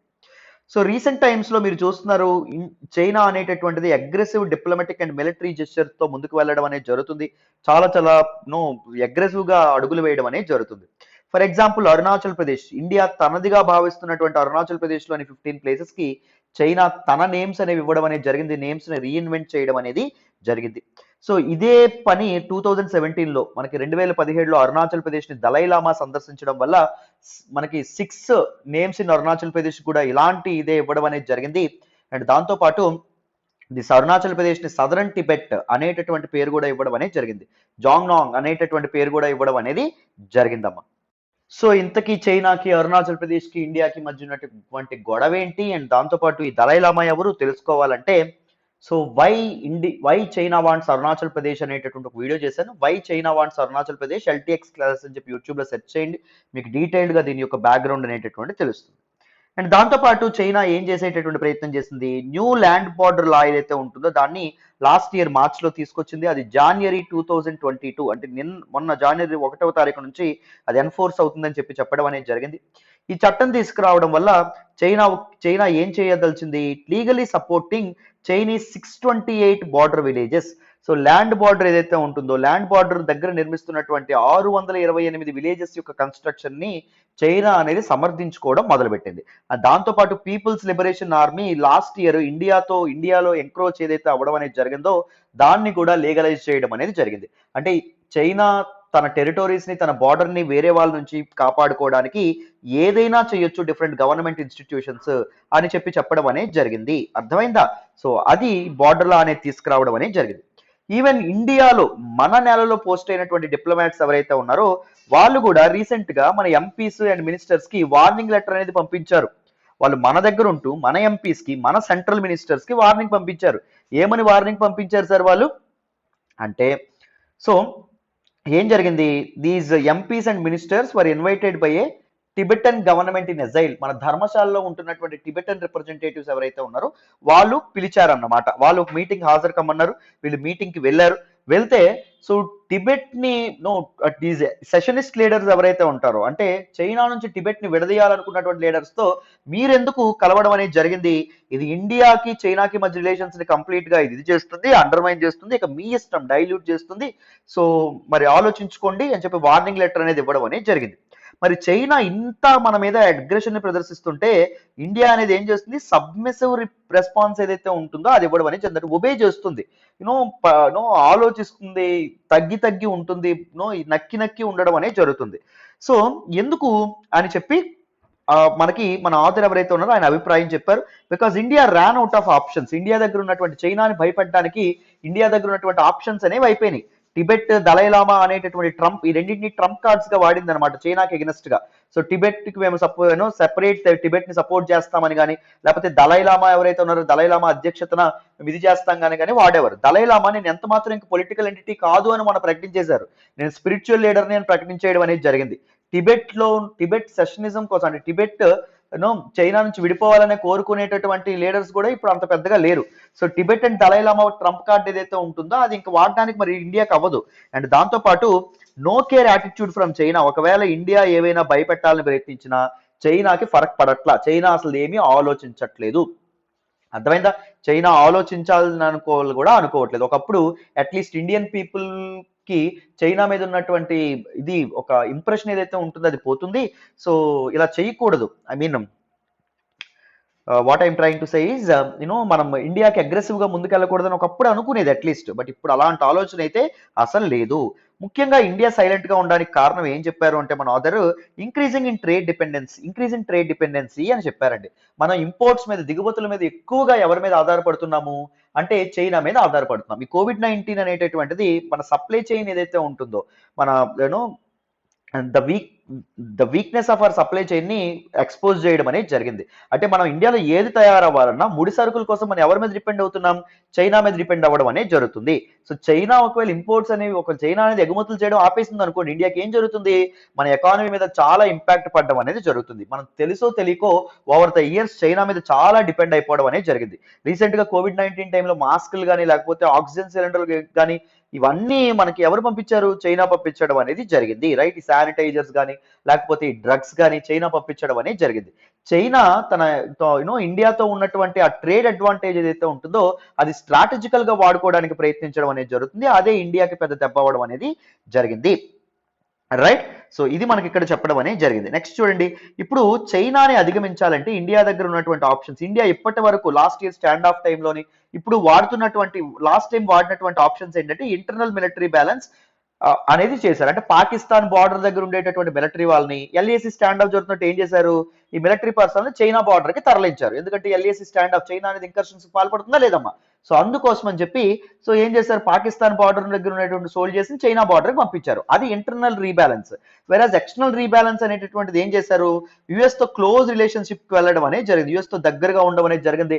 ట్రంప్ కి చాలా దగ్గర అవ్వడం అనేది జరిగింది. కోవిడ్ మనకి ఇదేదైతే ఉంటుందో, మనకి కోవిడ్-19 కేసెస్ అమెరికాలో పెరిగినప్పుడు ఏం చేసింది? మన ఇండియా అనేది డ్రగ్స్ ఏవైతే ఉంటాయో, అమెరికా డ్రగ్స్ పంపించకపోతే మీ అంతు చూస్తామని చెప్పినప్పటికీ మన గవర్నమెంట్ ఏం చేసింది? పంపించడం అనేది జరిగింది. కోవిడ్-19 డ్రగ్స్ ఏవైతే ఉన్నాయో పంపించడం అనేది జరిగింది, రైట్? సో మనకి అమెరికా చాలా సార్లు రిటాలియేషన్ చేసింది H1B వీసాస్ కింద. అండ్ దాంతో పాటు దీస్ ట్రేడ్ డ్యూటీస్ ఏదైతే ఉంటుందో, స్పెషల్ ట్రీట్మెంట్ ఏదైతే ఉంటుందో, స్పెషల్ ట్రీట్మెంట్ నుంచి మనల్ని దూరం చేయడం, అంటే మన ఇంపోర్ట్స్, మన దేశం నుంచి వచ్చేటటువంటి ఇంపోర్ట్స్ ఏవైతే ఉన్నాయో వాటి మీద పన్నులు వేయడం, ఇలాంటివి చాలా చేయడం అనేది జరిగింది, రైట్? అయినప్పటికీ మనం యుఎస్ కి ఎందుకు దగ్గరికి వెళ్ళాము అంటే బికాస్ ఆఫ్ దీస్ రీజన్స్. మనం చైనాని రీబ్యాలెన్స్ చేయాలంటే మనకు వరల్డ్ పవర్ అనేటటువంటిది సపోర్ట్ ఉండాలి, అవునా కదా? అఫ్ కోర్స్ యుఎస్ కి మన సపోర్ట్ కూడా ఉందనుకోండి చైనాని కంట్రోల్ చేయడంలో. బట్ కానీ ఇప్పుడు ఆ ఎక్స్టర్నల్ ఇంబ్యాలెన్స్ కి ఛాలెంజ్ ఏంటి అంటే రీసెంట్ గా ఇప్పుడు మనకి దగ్గర ఎలా అయ్యాం? క్వాడ్ రూపంలో అవ్వడం అనేది జరిగింది లాస్ట్ టైం అమెరికాకి. క్వాడ్రిలేటరల్ సెక్యూరిటీ డైలాగ్ అని చెప్పడం అనేది జరిగింది. It is not a military cooperation, right? ఇది మిలిటరీ కోఆపరేషన్ అనేటటువంటి, మిలిటరీ గ్రూపింగ్ అనేటటువంటిది క్వాడ్ మెంబర్స్ ఎవరు? Japan and US, Australia and దాంతో పాటు ఇండియా ఏదైతే ఉంటుందో ఇండియా. ఇప్పుడు ఏం చేసింది మనకి యుఎస్ మనల్ని అరటిపండు తొక్కలు చేసి ఎలా అయితే పక్కన పడేస్తామో అరటిపండు తొక్కని అలా పక్కన పడేసింది. ఇప్పుడు అకస్ అనేటటువంటి కొత్త మిలిటరీ గ్రూపింగ్ అనేది తీసుకొచ్చింది. అకస్ అనేది ఎవరికి? ఆస్ట్రేలియా, యూకే, యుఎస్ యొక్క గ్రూపింగ్. రైట్, ఇక్కడ ఏం చేస్తున్నారు? యూకే, యుఎస్ ఏం చేస్తాయి? ఆస్ట్రేలియాకి నో ది సబ్మెరైన్స్ ఏవైతే ఉన్నాయో అవి ఇవ్వడం అనేది జరుగుతుంది. ఫ్రీగా ఇస్తాయి. ఎందుకు? ఇండో పసిఫిక్ రీజియన్ లో ఉన్నటువంటి కంట్రీ ఏంటి? Australia. So Indo Pacific region లో ఉన్నటువంటి దిస్ ఐలాండ్ కాంటినెంట్ ఏదైతే ఉంటుందో, దిస్ ఖండం ఏదైతే ఉంటుందో, ఆస్ట్రేలియా ఖండం ఏదైతే ఉంటుందో, అది ఇండియా పసిఫిక్ రీజియన్ లో అగ్రెషన్ కోసం, తన ప్రెజెన్స్ ఇంప్రూవ్ చేయడం కోసం ప్రయత్నిస్తున్నటువంటి చైనాను ఏం చేయగలదు? కంట్రోల్ చేయగలదు. ఎందుకంటే యూకే, యుఎస్ అనేటటువంటి ఇండో పసిఫిక్ రీజియన్ లో ఉన్నాయా? అఫ్ కోర్స్ యుఎస్ ఎక్కడో దూరంగా ఉంది, ఇండో పసిఫిక్ రీజియన్ ఉంది కానీ ఎక్కడో దూరంగా ఉంది. It is a littoral state to Pacific ocean. ఏది మనకి నార్త్ అమెరికా ఏదైతే ఉంటుందో నార్త్ అమెరికా. సో అది ఇంకో వేరే విషయం. అండ్ ఆఫ్ఘనిస్తాన్ లో ఏం జరగడం అనేది జరిగింది? ఈ అన్ఆర్గనైజ్డ్ మిలిటెంట్ గ్రూప్ అయినటువంటి తాలిబాన్లు ఎవరైతే ఉన్నారో వాళ్ళతో 20 ఏళ్ళు 20 ఇయర్స్ ఏం చేసింది? 20 ఇయర్స్ పోరాడి ఏమీ సాధించలేక చేతులు కట్టుకొని వెనక్కి వెళ్ళిపోయింది. అవునా కదా? కొన్ని లక్షలాది కోట్లాది డాలర్స్ ఏవైతే ఉన్నాయో అవి వెచ్చించడం అనేది జరిగింది. యుఎస్ ఎంతో మంది సోల్జర్స్ ని కోల్పోవడం అనేది జరిగింది. కానీ ఏమీ చేయలేకపోయింది తాలిబాన్ని. ఎక్కడైతే మొదలుపెట్టిందో అక్కడే ఎండ్ చేయడం అనేది జరిగింది. ఏమీ చేయలేక ఆఫ్ఘనిస్తాన్ నుంచి ఆఫ్ఘనిస్తాన్ గవర్నమెంట్, ఆఫ్ఘనిస్తాన్ లో అడ్మినిస్ట్రేషన్ తాలిబాన్లకు అప్పగించేసి కామ్గా వెళ్ళిపోయింది. రైట్. సో మరి యుఎస్ డామినెన్స్ అనేది ఇక్కడ తగ్గిపోయే సూచనలు అనేవి కనిపించడం, యుఎస్ అనేది ఇప్పుడు క్వాడ్ ని పక్కన పెట్టి క్వాడ్ ప్లేస్ లో అకస్ కి ఎక్కువ ఇంపార్టెన్స్ ఇవ్వడం, ఇవన్నీ ఏమవుతున్నాయి? యుఎస్ అనేటటువంటిది ఏం చేస్తుంది? ఒక సిగ్నల్ అనేది ఇస్తుంది. It is signalling India to deal with China on its own. So చైనాతో మీకు మీరే డీల్ చేసుకోండి, మేము మీ దగ్గరకు రా, మేము మీకేం సపోర్ట్ చేయలేం అనేటటువంటి మెసేజ్ ఇవ్వడం అనేది జరుగుతుంది. Right. So the only option ఇప్పుడు ఇండియాకి ఏముంది అంటే to prevent further loss of territories. చైనాని ఎదిరించడం లేకపోతే చైనా మీద నోరెత్తడం కాకుండా మనం ఇప్పుడు చేయాల్సింది ఏంటి? మన టెరిటరీస్ ని మనం ఇప్పటి నుంచి కాపాడుకోవాలి జాగ్రత్తగా. కొత్త టెరిటరీస్ చైనాకి వెళ్లకుండా. సో ఇప్పుడు ఉన్నటువంటి డిస్ప్యూటెడ్ టెరిటరీస్ పక్కన పెట్టండి, కొత్త టెరిటరీస్ చైనా ఆక్రమించుకోకుండా మనం ముందు కాపాడుకునేటటువంటి ప్రయత్నం చేయాలి. సో యుఎస్ అనేది ఏం చేసింది? ఇప్పుడు ఇండియాను ఐసోలేట్ చేయడం అనేది జరిగింది. సో ద మెయిన్ ప్రాబ్లం ఏం చెప్పడం అనేది జరిగిందంటే ఇక్కడ ఇండియాస్ డిక్లైనింగ్ ఎకానమీ ఏదైతే ఉంటుందో, డిక్లైనింగ్ ఎకానమీ, ఇండియా యొక్క ఎకానమీ అనేది 2015-16 నుంచి గవర్నమెంట్ ఆఫ్ ద డే ఏదైతే వచ్చిందో అప్పటి నుంచి తగ్గుతూ రావడం అనేది జరిగింది. గ్రోత్ రేట్ అనేది విపరీతంగా తగ్గుతుంది. చాలా చాలా రిఫార్మ్స్ అనేవి తీసుకొచ్చారు because of this demonetisation, GST, వీటి వల్ల కొన్ని కొంతవరకు ట్యాక్స్ ఫ్యూచర్ లో లాభం ఉంటుంది అనుకోండి. అయినప్పటికీ ప్రెజెంట్ గ్రోత్ రేట్ ఏదైతే ఉంటుందో అది తగ్గడం అనేది జరిగింది. అవునా కదా? సో దాని వల్ల ఏం జరిగింది? అసలు కన్సిడర్ కూడా చేయట్లేదు ఎవరు? చైనా. సో పోనీ ఇండియా అనేది క్వశ్చన్ చేయగలుగుతుందా? ఇండియా అనేది చైనాకి ధీటుగా వెళ్ళగలుగుతుందా? వెళ్ళట్లేదు. ఎందుకు? ద పొజిషన్ ఆఫ్ స్ట్రెంగ్త్ ఎవరి చేతుల్లో ఉంది? అక్కడ చైనా చేతుల్లో ఉంది. పొజిషన్ ఆఫ్ వీక్నెస్ ఎవరి దగ్గర ఉంది? మన చేతుల్లో ఉంది. అవునా కదా? మనకి మన పక్కింటోడికి గొడవ అయితే పక్కింటోడు పెద్ద రిచ్ అనుకోండి, మనం మాత్రం పూర్ అనుకోండి, మనం వాయిస్ రైజ్ చేయగలమా? పక్కింటోడు బాగా చదువుకున్నాడు అనుకోండి, మనం బాగా చదువుకోలేదు అనుకోండి, మనకు అసలు చదువే రాదనుకోండి, మనం క్వశ్చన్ చేయగలమా? చైనా అనేది యుఎస్ దాటి వరల్డ్ సూపర్ పవర్ గా ఎదిగిపోతుంది. అక్కడ మిలిటరీ ఏదైతే ఉంటుందో తన మిలిటరీని మోడర్నైజ్ చేసుకుంటుంది. Trade routes, belt and road initiative అనేటటువంటి ప్రతిష్టాత్మకమైనటువంటి ప్రాజెక్ట్స్ ఏవైతే ఉన్నాయో వాటిని చేపట్టడం అనేది జరుగుతుంది. వరల్డ్ మ్యానుఫ్యాక్చరింగ్ హబ్ గా చైనా ఏదైతే ఉంటుందో అది ఎదగడం అనేది జరుగుతుంది. ఇండో పసిఫిక్ రీజియన్ మీద తన డామినెన్స్ ఏదైతే ఉంటుందో సంపాదించుకోవాలనే ప్రయత్నం చేస్తుంది. వెరస్ ఇండియా ఎకనామికల్ గా వీకెన్ అవ్వడం అనేది జరుగుతుంది. వరల్డ్ నుంచి హ్యూమన్ రైట్స్ వైలేషన్స్ అనేవి జరుగుతున్నాయని చెప్పి కానీ, లేకపోతే హ్యాపీనెస్ ఇండెక్స్ లో కానీ, లేకపోతే దిస్ ప్రెస్ ఫ్రీడమ్ లో కానీ ఇండియా అనేది ఇండెక్సెస్ లో వెనక్కి ఉంది. సో మనం వెళ్ళి ఇప్పుడు చైనా కాలర్ పట్టుకోగలమా? చైనాకి అడగగలమా? అది ఇక్కడ పాయింట్ అనేటటువంటిది రైజ్ చేయడం అనేది జరుగుతుంది. Or other. So position of strength ఇప్పుడు చైనాకు ఉంది, పొజిషన్ ఆఫ్ వీక్నెస్ అనేది ఇండియాకు ఉంది. సో ఇప్పుడు డీల్ చేసుకోవడం కూడా కరెక్ట్ కాదు.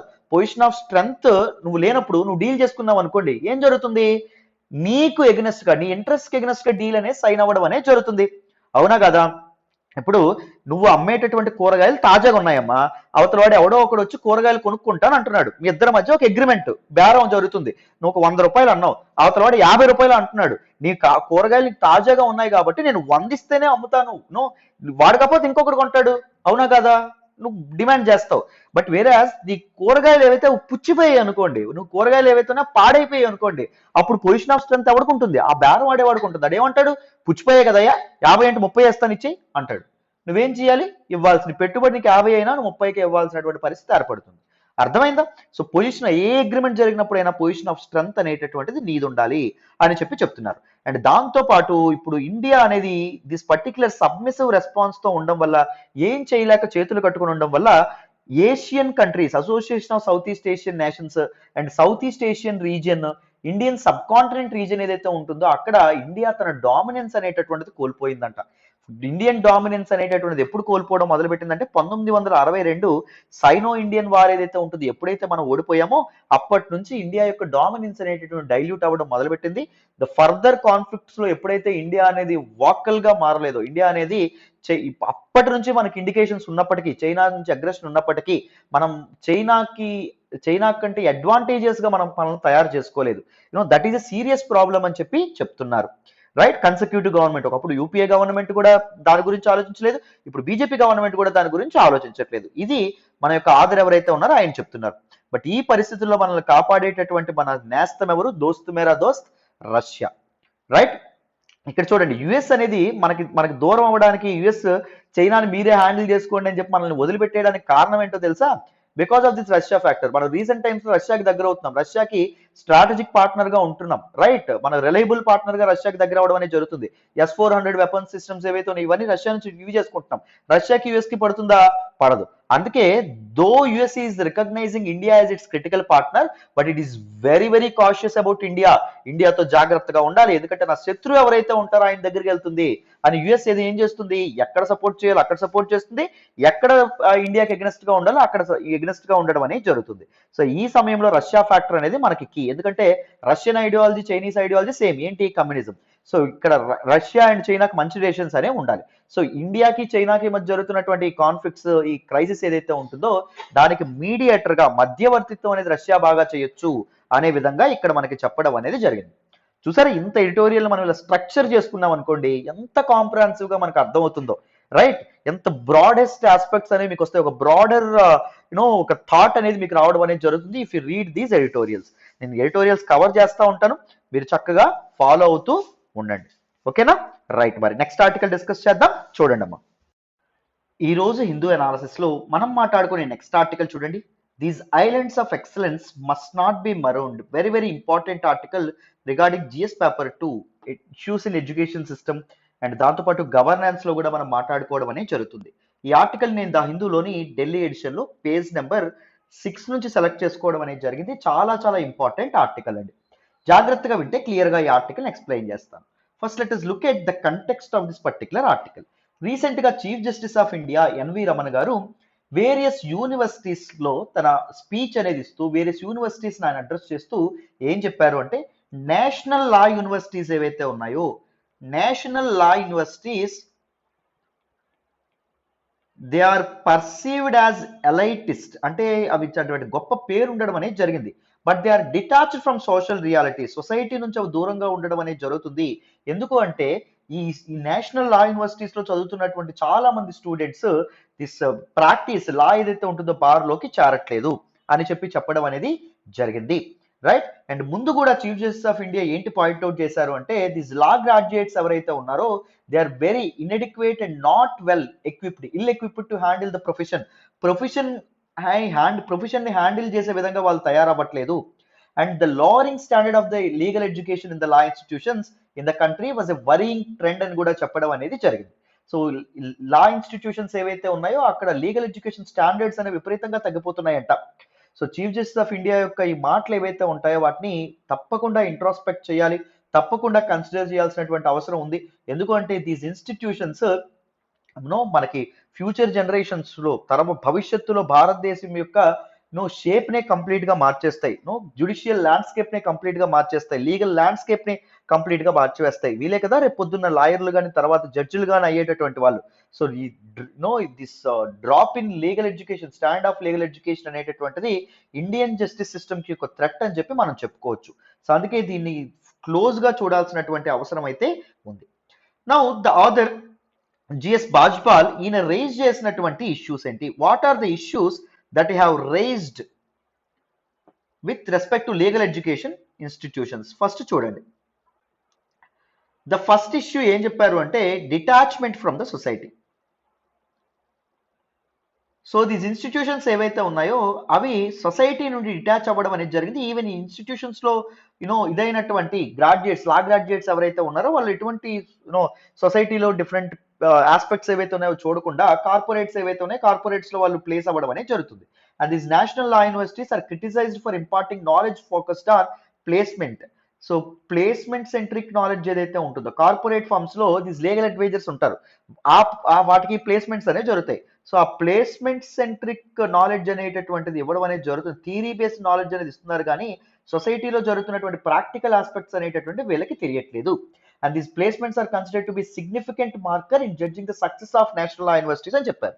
నేషనల్ యూనివర్సిటీ లా యూనివర్సిటీస్ యొక్క సక్సెస్ ని కొలవాలి అంటే ఈ ప్లేస్మెంట్స్ ని వాడడం అనేది జరుగుతుంది.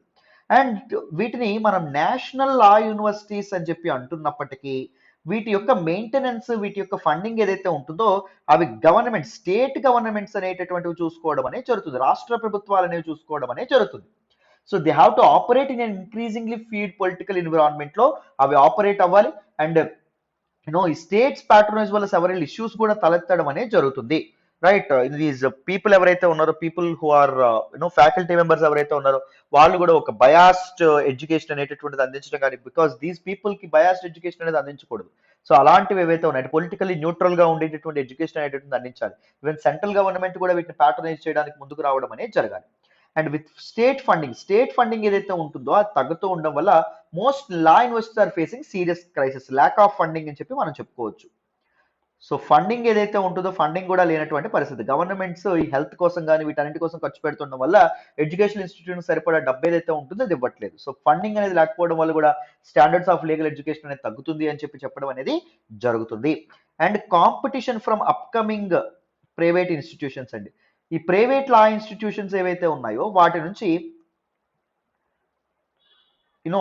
ఏముంది, కాంపిటీషన్, పోటీ ఏదైతే ఉంటుందో పోటీ అనేది ఉండడం అనేది జరిగింది. వాళ్ళు ఎక్కువ ప్లేస్మెంట్స్ ఇస్తున్నారని చెప్పి వీళ్ళు కూడా ప్లేస్మెంట్ సెంట్రిక్ నాలెడ్జ్ అనేటటువంటిది అందించడం అనేది జరుగుతుందమ్మా. అండ్ దాంతో పాటు క్వాలిటీ ఆఫ్ ఫ్యాకల్టీ ఏదైతే ఉంటుందో అది కూడా తగ్గడం అనేది జరుగుతుంది. Even these faculty members are not imparting sufficient knowledge to this people. ఈ పీపుల్ ఎవరైతే ఉన్నారో, దీస్ లా స్టూడెంట్స్ ఎవరైతే ఉన్నారో వాళ్ళకి సరైనటువంటి నాలెడ్జ్ అనేటటువంటి ఇంపార్ట్ చేయడంలో వీళ్ళు ఫెయిల్ అవుతున్నారు అని చెప్పడం అనేది జరిగింది.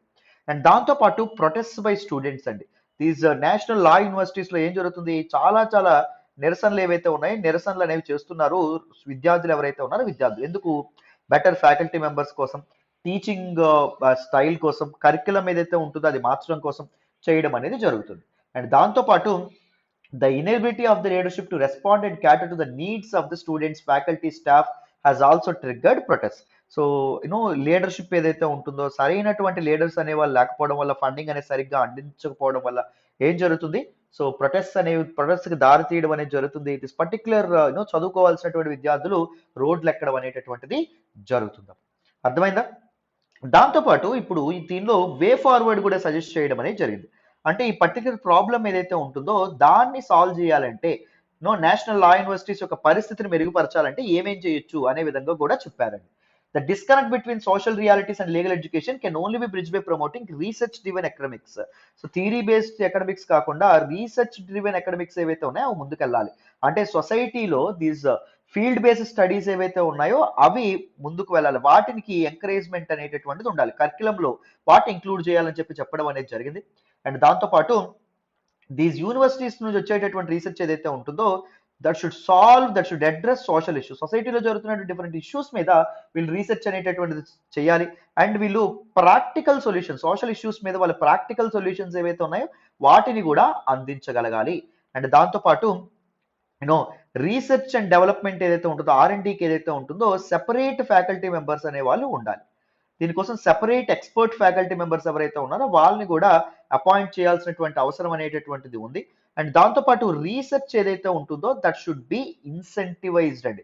రీసెర్చ్ చేసేటటువంటి వ్యక్తులు ఎవరైతే ఉన్నారో వాళ్ళు ఫెలోషిప్ కానీ, స్కాలర్షిప్స్ కానీ, సో ఇలాంటి ఇన్సెంటివ్స్ ఏవైతే ఉన్నాయో అవి తప్పకుండా ఇవ్వాలి. వేరే స్కీమ్స్ లో కూడా వీళ్ళని ఇన్వాల్వ్ చేయడం అనేది జరగాలి. అండ్ దాంతోపాటు induction of quality faculty members యొక్క క్వాలిటీ అనేటటువంటిది ఉండాలి. వాళ్ళే బెటర్ గా వీళ్ళని గైడ్ చేయడం అనేది జరుగుతుంది. అండ్ బెస్ట్ టీచింగ్ ప్రాక్టీసెస్ ని కూడా వాళ్ళు ఫాలో అవుతూ ఉండడం అనేది జరగాలి. And day to day problems of problems of students, faculty members and this management ఎవరైతే ఉంటారో వాటిని ఎఫిషియెంట్గా అడ్రస్ చేసేటటువంటి ఒక మెకానిజం ఏదైతే ఉంటుందో అది ఉండడం అనేది జరగాలి. అర్థమైందా? అండ్ కరిక్యులం కూడా ప్రాక్టికల్ కరిక్యులం అనేటటువంటిది ఉండాలి. Not just placement centric curriculum కాకుండా సిలబస్ ఏదైతే ఉంటుందో అది కూడా ప్రాక్టికల్ బేస్డ్, ప్రాక్టికల్ నాలెడ్జ్ అందించేటటువంటి విధంగా ఉండడం అనేది జరగాలి అని చెప్పడం అనేది జరిగింది. And practical understanding of laws, వివిధ రకాలైనటువంటి చట్టాలు ఏవైతే ఉన్నాయో వివిధ రకాలైనటువంటి చట్టాలు ఎలా పనిచేయడం అనేది జరుగుతుంది. అండ్ దాంతోపాటు జస్టిస్ సిస్టమ్, జ్యుడిషియల్ సిస్టమ్, ఈ న్యాయ వ్యవస్థకు ఉన్నటువంటి స్వయం ప్రతిపత్తి ఏంటి, నో ఎటానమీ అనేటటువంటిది ఏంటి, న్యాయ వ్యవస్థ ప్రజల తాలూకా జీవితాల్లో ఎలాంటి మార్పులు తీసుకురాగలదు ఎఫిషియెంట్గా వర్క్ చేస్తే, ఇలాంటి ఆస్పెక్ట్స్ ఏవైతే ఉన్నాయో వాటిని చెప్పేటటువంటి ప్రయత్నం చెయ్యాలి. అండ్ దాంతోపాటు సర్వింగ్ జడ్జెస్ ఎవరైతే ఉంటారో, ఎవరైతే జడ్జెస్ దీనిలో ఉండడం అనేది జరిగిందో, అండ్ దాంతోపాటు అడ్వకేట్స్ ఎవరైతే ఉన్నారో వాళ్ళు ఏం చేయాలి, క్లాస్ రూమ్స్లో గెస్ట్ ఫ్యాకల్టీ మెంబర్స్గా వర్క్ అనేది తప్పకుండా చేయాలి. So they must be encourage to offer paid internships to students to incentivise their learning experiences. And వీళ్ళు ఈ స్టూడెంట్స్ ఎవరైతే ఉన్నారో వాళ్ళని అసిస్టెంట్స్గా కూడా పెట్టుకునేటటువంటి ప్రయత్నం చెయ్యాలి.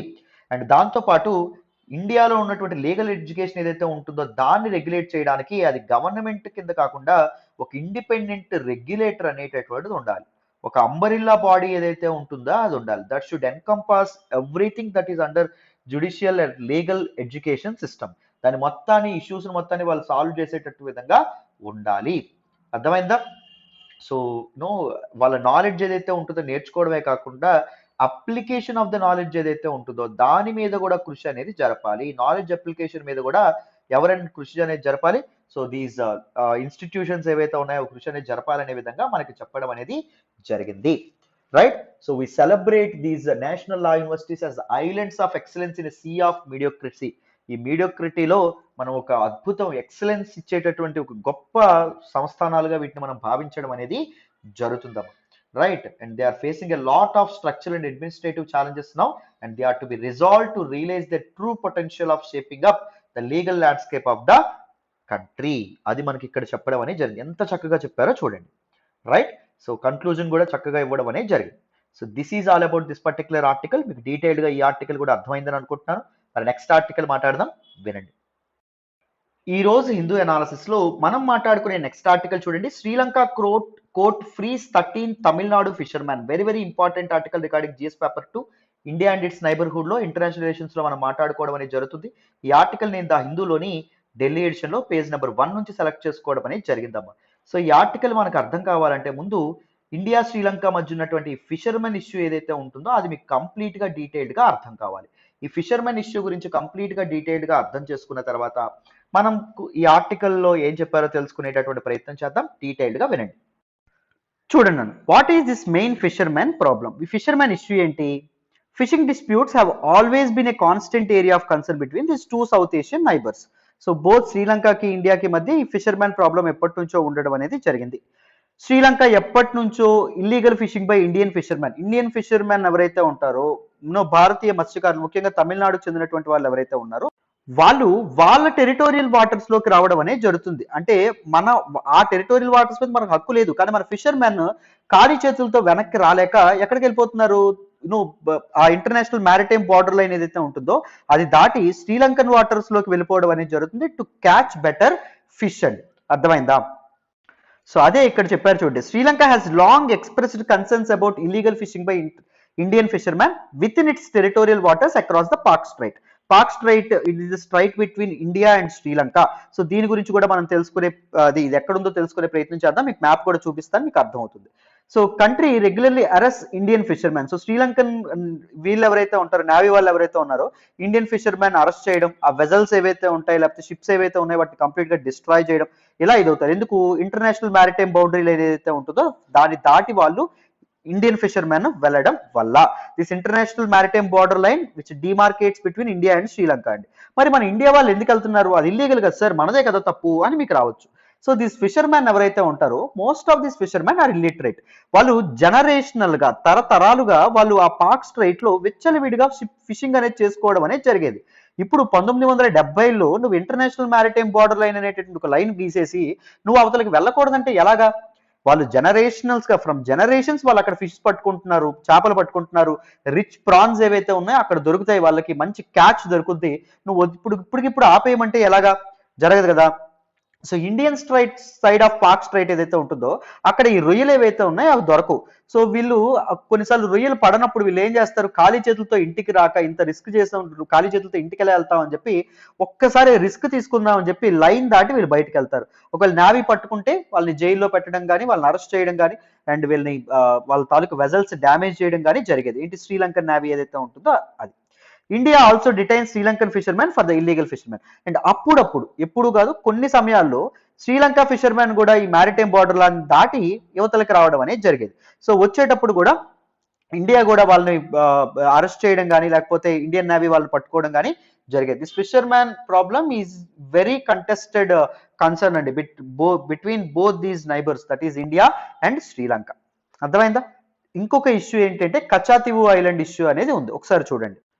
అండ్ దానికంటే ముందు పాక్ స్ట్రైట్ ఎక్కడ ఉంటుందో చూపిస్తానని చెప్పాను కదా, ఇదిగోండి, దిస్ ఈజ్ పాక్ స్ట్రైట్. ఈ మధ్యలో ఉండేటటువంటి ఈ ప్రాంతం ఏదైతే ఉంటుందో ఇది పాక్ స్ట్రైట్. ఇది గల్ఫ్ ఆఫ్ మన్నార్ అవ్వడం అనేది జరుగుతుంది, జాగ్రత్తగా గుర్తుపెట్టుకోండి. అర్థమైందా? రైట్. నెక్స్ట్ అండి, ఈ పాక్ స్ట్రైట్ లో ఇప్పుడు ఫిషర్మ్యాన్ ఇదిగోండి ఇక్కడ ఈ శ్రీలంకన్ మ్యారిటైమ్ బార్డర్ ఏదైతే ఉంటుందో దాటి అవతలకు వెళ్ళడం అనేది జరుగుతుంది, టు క్యాచ్ రిచ్ ప్రాన్స్ అమ్మ. ఓకేనా? నెక్స్ట్ చూడండి. రైట్. నెక్స్ట్ చూడండి, కచాతివు ఐలాండ్ ఇష్యూ. ఈ కచాతివు ఐలాండ్ ముందు ఎక్కడుందో తెలుసుకునే ప్రయత్నం చేద్దాం, తర్వాత ఈ పర్టికులర్ ఆస్పెక్ట్ డీటెయిల్ గా డిస్కస్ చేద్దాం. వినండి. చూడండి, ఇదిగోండి పాక్ స్ట్రైట్ లోనే ఇక్కడ చిన్న ఐలాండ్ ఒకటి ఉంటుంది బిట్వీన్ ఇండియా అండ్ దాంతో పాటు Sri Lanka, that is Katchatheevu island. So Katchatheevu island ఎక్కడుందో అర్థమైంది కదా. సో ఇప్పుడు ఒకసారి ఇష్యూ తెలుసుకునే ప్రయత్నం చేద్దాం, వినండి నన్ను. ఇష్యూ ఏంటి అంటే, దిస్ కచాతివు ఐలాండ్ ఏదైతే ఉంటుందో ఇట్ ఈస్ అన్ అన్ఇన్హాబిటేటెడ్ ఐలాండ్. అంటే అక్కడ మనుషులు ఎవరు ఉండడం అనేది జరగదు, మనుషులు ఎవరు జీవనం సాగించడం అనేది జరగదు. అండ్ ఈ ఐలాండ్ ని ఇండియా అనేది శ్రీలంకకి సీడ్ చేయడం అనేది జరిగింది. అంటే ఇండియా శ్రీలంకకి ఐలాండ్ ని ఇచ్చేయడం అనేది జరిగింది. ఇప్పుడు 1974లో కచాతివు ఐలాండ్ ప్యాక్ట్ అనేటటువంటి ఒక అగ్రిమెంట్ అనేది జరగడం అనేది జరిగింది. ఆ అగ్రిమెంట్ లో భాగంగా 1974లో ఇండియా ఐలాండ్ ని శ్రీలంకకి అప్పగించడం అనేది జరిగింది. సో శ్రీలంక తర్వాత ఈ కచాతివు ఐలాండ్ ని ఒక సాక్రెడ్ ల్యాండ్ గా గుర్తించడం, ఒక పవిత్ర స్థలంగా గుర్తించడం అనేది జరిగింది. ఎందుకంటే అక్కడ ఒక క్రిస్టియన్ క్యాథలిక్ ష్రైన్ ఏదైతే ఉంటుందో, ఒక టెంపుల్ ఏదైతే ఉంటుందో అది ఉంది కాబట్టి. అండ్ మన సెంట్రల్ గవర్నమెంట్ కూడా it comes under that particular Katchatheevu island comes under Sri Lankan sovereignty, శ్రీలంకకే కంప్లీట్ గా చెందినటువంటిది అని చెప్పి 1974లో గుర్తించడం అనేది జరిగింది. కానీ తమిళనాడు ఏమంటుంది అంటే, తమిళనాడు స్టేట్ కచాతివు అనేటటువంటిది ఇండియన్ టెరిటరీలో భాగము. ఎందుకంటే తమిళ్ ఫిషర్మ్యాన్ ఎవరైతే ఉన్నారో వాళ్ళు దాన్ని ఉపయోగించుకునే వాళ్ళు జనరేషన్స్ గా ఈ కచాతివు ఐలాండ్ ని ఎందుకు ఉపయోగించుకునే వాళ్ళు అంటే, పాక్ స్ట్రైట్ లో ఏదైతే చేపలు పడతాయో వాటిని సోర్స్ చేసుకోవడానికి, అంటే వాటిని విడదీయడానికి, పలానా చేపలు ఇప్పుడు వేసుకుంటారు కదా, ఇది పెద్ద చేప ఇది చిన్న చేప అని విడదీయడానికి కానీ, లేకపోతే వాళ్ళు నెట్స్ ఏవైతే ఉంటాయో ఆరబెట్టుకోవడం కానీ, ఒకవేళ లాంగ్ చాలా ఎక్కువ కాలం పాటు ఒకవేళ వాళ్ళ వేట అనేది హంట్ అనేది కొనసాగింది అనుకోండి, అప్పుడు మధ్యలో ఆ ఐలాండ్ లో రెస్ట్ తీసుకోవడానికి కానీ కచాతివు ఐలాండ్ వాళ్ళు ఉపయోగించడం అనేది జరిగింది. ఇండియా తమిళనాడు గవర్నమెంట్ తో ఎటువంటి సంప్రదింపులు జరపకుండా యూనిలాటరల్ గా సెంట్రల్ గవర్నమెంట్ ఏం చేసింది, ఆ తాలూకా ఐలాండ్ ఏదైతే ఉంటుందో అది శ్రీలంకకి అప్పగించడం అనేది జరిగింది. సో ఫిషర్మ్యాన్ ని ఆ ఐలాండ్ లోకి రావద్దంటున్నారు ఇప్పుడు నేవీ వాళ్ళు. అది ఎలా కుదురుతుంది, జనరేషనల్ గా తమిళ ఫిషర్మ్యాన్ వాడుకున్నారు కదా. సో అది ఇక్కడ ఒక పాయింట్ ఆఫ్ కాన్ఫ్లిక్ట్ గా ఉండడం అనేది జరిగింది. అండ్ ఈ కచాతివు ఐలాండ్ చుట్టుపక్కల ఉండేటటువంటి దీస్ సాయిల్స్ ఏవైతే ఉన్నాయో, సో అక్కడ మనకి రిచ్ ప్రాన్ ఏదైతే ఉంటుందో దొరకడం అనేది జరుగుతుంది. అది కూడా one of the important factor. అక్కడ వాటర్స్ ఏవైతే ఉన్నాయి రిచ్ క్యాచ్ అనేది దొరకడం అనేది జరుగుతుంది. అందుకే కచాతివు ఐలాండ్ దగ్గరికి మన ఫిషర్మ్యాన్, తమిళ్ ఫిషర్మ్యాన్ వెళ్ళాలని చెప్పి ప్రయత్నిస్తారు. So fisherman issue has always been a serious issue అండి, and contested issue between these nations India and Sri Lanka అని కూడా మనం చెప్పుకోవచ్చు. సో ఇప్పుడు ఫిషర్మ్యాన్ ఇష్యూ మీకు కంప్లీట్ గా అర్థమైంది కాబట్టి ఇప్పుడు మనం ఏం చేద్దామంటే న్యూస్ లోకి ఏమొచ్చిందో తెలుసుకునేటటువంటి ప్రయత్నం చేద్దాం, జాగ్రత్తగా వినండి. సో మనందరం ఇప్పటికే హిందూ అనాలిసిస్ లో మాట్లాడుకోవడం అనేది జరిగింది. సో గత సంవత్సరం డిసెంబర్లో 2021 డిసెంబర్లో మొత్తం 68 మంది మత్స్యకారులు, తమిళనాడుకు చెందినటువంటి మత్స్యకారుల్ని శ్రీలంకన్ నేవీ ఎవరైతే ఉంటారో వాళ్ళు అరెస్ట్ చేయడం అనేది జరిగింది, మనం మాట్లాడుకున్నాం. So first time 55 and second time 13 fishermen ఎవరైతే ఉంటారో వీళ్ళని అరెస్ట్ చేశారు. అయితే ఇప్పుడు దీనికి సంబంధించినటువంటి కేసులో భాగంగా శ్రీలంకన్ కోర్టు ఏదైతే ఉంటుందో అది ఏం తీర్పిచ్చింది అంటే 13 ఫిషర్మెన్ ని అర్జెంట్ గా రిలీజ్ చేయండి అని చెప్పి శ్రీలంకన్ గవర్నమెంట్ కి ఆదేశాలు జారీ చేయడం అనేది జరిగింది. సో ఇండియన్ కమిషన్ ఏదైతే ఉందో వాళ్ళు చాలా ఆనందం వ్యక్తం చేయడం అనేది జరిగింది. 13 ఇండియన్ ఫిషర్‌మెన్ ఎవరైతే ఉన్నారో వాళ్ళు తిరిగి రిలీజ్ అయ్యి తిరిగి తమిళనాడుకు వెళ్ళబోతున్నారు అని చెప్పడం అనేది జరిగింది. ఇక్కడ మీరు అర్థం చేసుకోవాల్సినటువంటిది బ్యాక్‌గ్రౌండ్. ఇండియా, శ్రీలంక మధ్య ఉన్నటువంటి ఫిషర్‌మెన్ ఇష్యూ అనేటటువంటిది చాలా ఇంపార్టెంట్. ఇండియా, శ్రీలంక రిలేషన్స్ మీద ఏవైనా మీకు క్వెషన్ వచ్చినప్పుడు should always touch this particular point. So క్లియర్‌గా, డీటెయిల్డ్‌గా ఈ ఆర్టికల్ కూడా మీకు అర్థమైందనే అనుకుంటున్నాను. నెక్స్ట్ ఆర్టికల్ మాట్లాడదాం, వినండి. ఈ రోజు హిందూ అనాలిసిస్ లో మనం మాట్లాడేటటువంటి నెక్స్ట్ ఆర్టికల్ చూడండి. Government says 8 lakh EWS income cap best way forward. Very very important article regarding GS paper 2 అండి. గవర్నెన్స్ లో మనం ఈ ఆర్టికల్ ని మాట్లాడుకోవడం అనేది జరుగుతుంది. చాలా చాలా ఇంపార్టెంట్ ఆర్టికల్. ఈ ఆర్టికల్ నేను ద హిందూలోని ఢిల్లీ ఎడిషన్ లో పేజ్ నెంబర్ 1 నుంచి సెలెక్ట్ చేసుకోవడం అనేది జరిగింది. Almost every day this economically weaker section reservation గురించి మనం మాట్లాడుకుంటున్నాం. మీ అందరికీ తెలుసు 103rd కాన్స్టిట్యూషనల్ అమెండ్మెంట్ యాక్ట్ ఏదైతే ఉంటుందో దీని ద్వారా తీసుకొచ్చినటువంటి ఇంపార్టెంట్ రిజర్వేషన్ ఏంటంటే economically weaker sections reservations. So ఆర్థికంగా వెనకబాటుకు గురవుతున్నటువంటి జనరల్ కేటగిరీ పీపుల్ ఎవరైతే ఉన్నారో వాళ్ళకి రిజర్వేషన్స్ అనేవి కల్పించడం కోసం బీజేపీ గవర్నమెంట్ ఈ పర్టికులర్ రిజర్వేషన్ అనేది తీసుకురావడం అనేది జరిగింది. మీ అందరికీ తెలుసు. ఎంత పర్సెంటేజ్ రిజర్వేషన్ కల్పిస్తున్నారు? 10% రిజర్వేషన్ అనేటటువంటిది కల్పించడం అనేది జరుగుతుంది. అయితే దీనికి ఒక ఎకనమిక్ క్రైటీరియన్ పెట్టడం అనేది జరిగింది. ఎంత? 8 lakh ఇన్కమ్ పర్ యానం. సంవత్సరానికి 8 లక్షల ఆర్థిక సంపాదన ఉన్నటువంటి వ్యక్తులు ఎవరైతే ఉంటారో 8 లక్షల కంటే తక్కువ ఉన్నటువంటి వాళ్ళకి ఎకనామికలీ వీకర్ సెక్షన్ రిజర్వేషన్ ఏదైతే ఉంటుందో అది వర్తిస్తుంది అని చెప్పడం అనేది జరిగింది. అయితే ఇది తీసుకురాగానే దీన్ని సుప్రీంకోర్టులో చాలా మంది ఛాలెంజ్ చేయడం అనేది జరిగింది. ఎందుకు అంటే సుప్రీంకోర్టు 1990s లో వచ్చినటువంటి తీర్పు ఇచ్చినటువంటి ఇందిరా సాని versus union of India case ఏదైతే ఉంటుందో దానిలో సుప్రీంకోర్టు ఏం చేసింది? రిజర్వేషన్స్, భారతదేశంలో రిజర్వేషన్స్ మీద 50% క్యాప్ అనేది విధించడం అనేది జరిగింది. 50% దాటకూడదు రిజర్వేషన్స్ అని చెప్పడం అనేది జరిగింది. మరి 103rd కాన్స్టిట్యూషనల్ అమెండ్మెంట్ యాక్ట్ ఏదైతే ఉంటుందో అది 10% అవ్వడం అనేది జరుగుతుంది కదా. సో 10% ఎక్స్ట్రా ఇస్తున్నారు కదా, సో 50% దాటిపోతుంది కదా అని చెప్పి ఇది చేస్తే ఇంకా ఆ కేసు అనేది కోర్టులో నడుస్తుంది. అయితే ఈలోపు ఏం జరిగింది?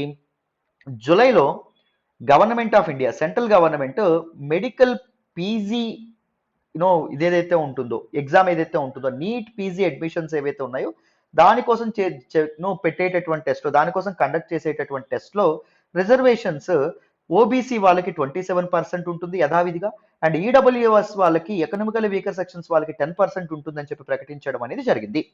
అయితే కొంతమంది ఆస్పిరెంట్స్ ఎవరైతే ఉన్నారో వాళ్ళు ఏం చేశారు అంటే దిస్ పర్టికులర్ 10% రిజర్వేషన్ ఏదైతే ఉంటుందో అది ఇవ్వడం ఇల్లీగల్. ఎందుకంటే ఇంకా this particular 103rd constitutional amendment act అనేటటువంటిది సుప్రీంకోర్టులో కేసు నడుస్తుంది కదా అని చెప్పడం అనేది జరిగింది. సో దాని గురించి మనకి ఇదేదైతే ఉంటుందో సుప్రీంకోర్టు ఏదైతే ఉంటుందో అది గవర్నమెంట్ నోటీస్ అనేది ఇవ్వడం అనేది జరిగింది. అవును కదా, మరి కోర్టులో నడుస్తుంది, మీరు ఎలా ఇది చేశారు, ఎలా ఇవ్వడం అనేది జరిగింది, దిస్ పర్టికులర్ నోటిఫికేషన్ ఎలా రిలీజ్ చేస్తారని అడిగింది. అండ్ దాంతోపాటు ఇంకొక విషయం కూడా అడగడం అనేది జరిగింది. ఏంటి అంటే 8 lakh పర్ ఇన్కమ్ క్రైటీరియా ఏదైతే పెట్టారో దాన్ని దేన్ని బేస్ చేసుకొని పెట్టడం అనేది జరిగింది. దేన్ని బేస్ చేసుకొని దేశవ్యాప్తంగా 8 lakhs పర్ యానం అనేటువంటి క్రైటీరియా పెట్టారు. 8 లక్షల లోపు ఉంటేనే ఎకనామికల్ వీకర్ సెక్షన్స్, ఎక్కువ ఉంటే ఎకనామికల్ వీకర్ సెక్షన్స్ కాదు అని పెట్టారు. 5 lakhs పెట్టొచ్చు కదా, లేకపోతే 4 lakhs పెట్టొచ్చు కదా, లేకపోతే 10 లక్షలు పెట్టొచ్చు కదా. So what is the rational behind it అని చెప్పి అడగడం అనేది జరిగింది. సో అప్పుడు గవర్నమెంట్ ఏం చెప్పింది అంటే ఈ మ్యాటర్ ని కన్సిడర్ చేయడానికి 8 లక్షలు ఉంచాలా లేకపోతే ఇంకెక్కువ ఉంచాలా తగ్గించాలా అని చెప్పడానికి మేము కమిటీని అపాయింట్ చేస్తాం, రివ్యూ కమిటీని అపాయింట్ చేస్తామని చెప్పడం అనేది జరిగింది. చెప్పి నీట్ కౌన్సిలింగ్ ఏదైతే ఉంటుందో, నోటిఫికేషన్ ఏదైతే ఉంటుందో దాన్ని రద్దు చేయడం అనేది జరిగింది. నీట్ కౌన్సిలింగ్ ఏదైతే ఉంటుందో దాన్ని పోస్ట్ పోన్ చేస్తున్నట్టు ప్రకటించింది, నిరవధికంగా పోస్ట్ పోన్ చేస్తున్నట్టు. అయితే ఈ రివ్యూ కమిటీ ఏదైతే ఉంటుందో అది ఏం చెప్పింది అంటే ఇది 8 lakh ఎకనామిక్ క్రైటీరియా ఏదైతే ఉంటుందో దట్ ఈస్ ఫీజిబుల్ అని చెప్పి గవర్నమెంట్ తీసుకొచ్చినటువంటి 8 lakh ఇన్కమ్ క్రైటీరియా సరిపోతుంది అని చెప్పడం అనేది జరిగింది. రైట్, ఎందుకంటే దిస్ ఎకనామికల్లీ వీకర్ సెక్షన్స్ ఏవైతే ఉన్నాయో ఇవి ఫ్రమ్ ఆల్ సోర్సెస్ అని మనం చెప్పడం అనేది జరుగుతుంది కదా, it is still A stringent criteria అని చెప్పడం అనేది జరిగింది. చాలా మంది ఎగ్నెస్ట్ ఎందుకు మాట్లాడతారు? 8 lakhs పర్ యానం పెట్టడం వల్ల చాలా మంది వచ్చేస్తారు ఈడబ్ల్యూఎస్ రిజర్వేషన్ తీసుకునే వాళ్ళు, ఓవర్ ఇంక్లూజనస్ పెరిగిపోతుందని అంటే లేదు. సో కొంతమందే వస్తారని చెప్పి కమిటీ ఏదైతే ఉంటుందో అది గవర్నమెంట్ యొక్క డెసిషన్కే ఏం చేసింది, సపోర్ట్ చేయడం అనేది జరిగింది. మొత్తానికి నిన్న ఏం చేశారు, this particular EWS reservation system మీద కోర్టు అనేది విచారణ జరపడం అనేది జరిగింది.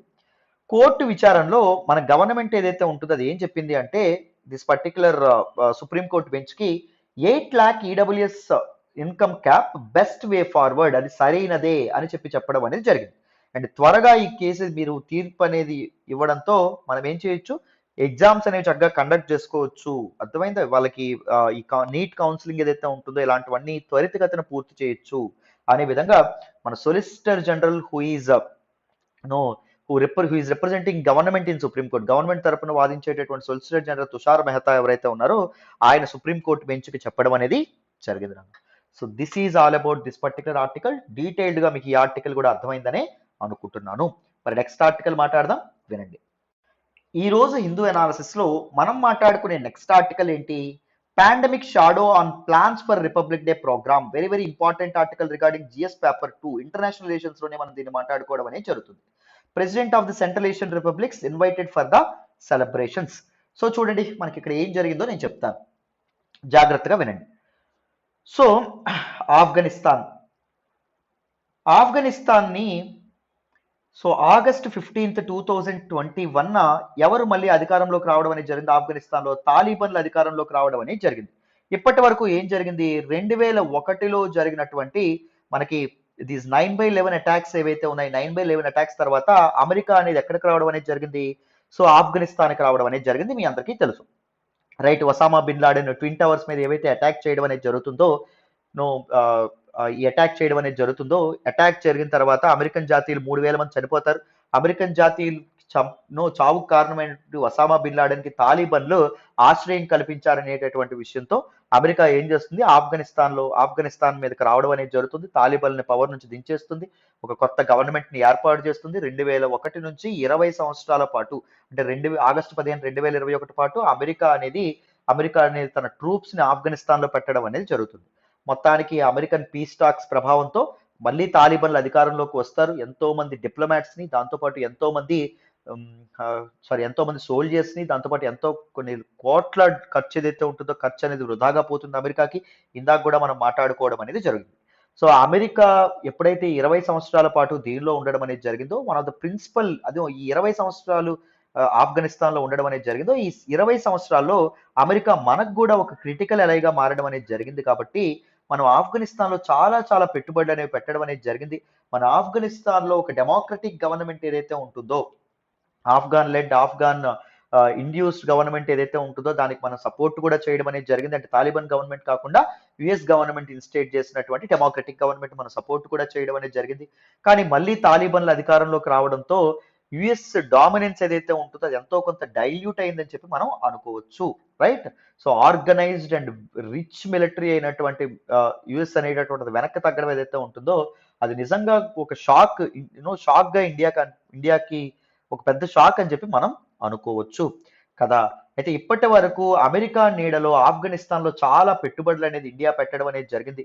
సెంట్రల్ ఏషియన్ నేషన్ అయినటువంటి ముఖ్యంగా సెంట్రల్ ఏషియన్ పవర్స్ కి కనెక్టివిటీ ఇచ్చేటటువంటి ఆఫ్ఘనిస్తాన్ ఏదైతే ఉంటుందో ఆఫ్ఘనిస్తాన్కి మనకి చాలా దగ్గర అవ్వడం అనేది జరిగింది. ఒక ప్రిన్సిపల్ అలైగా ఉండడం అనేది జరిగింది. మనం అమెరికా షాడోలో మనం ఇవన్నీ చేసాం.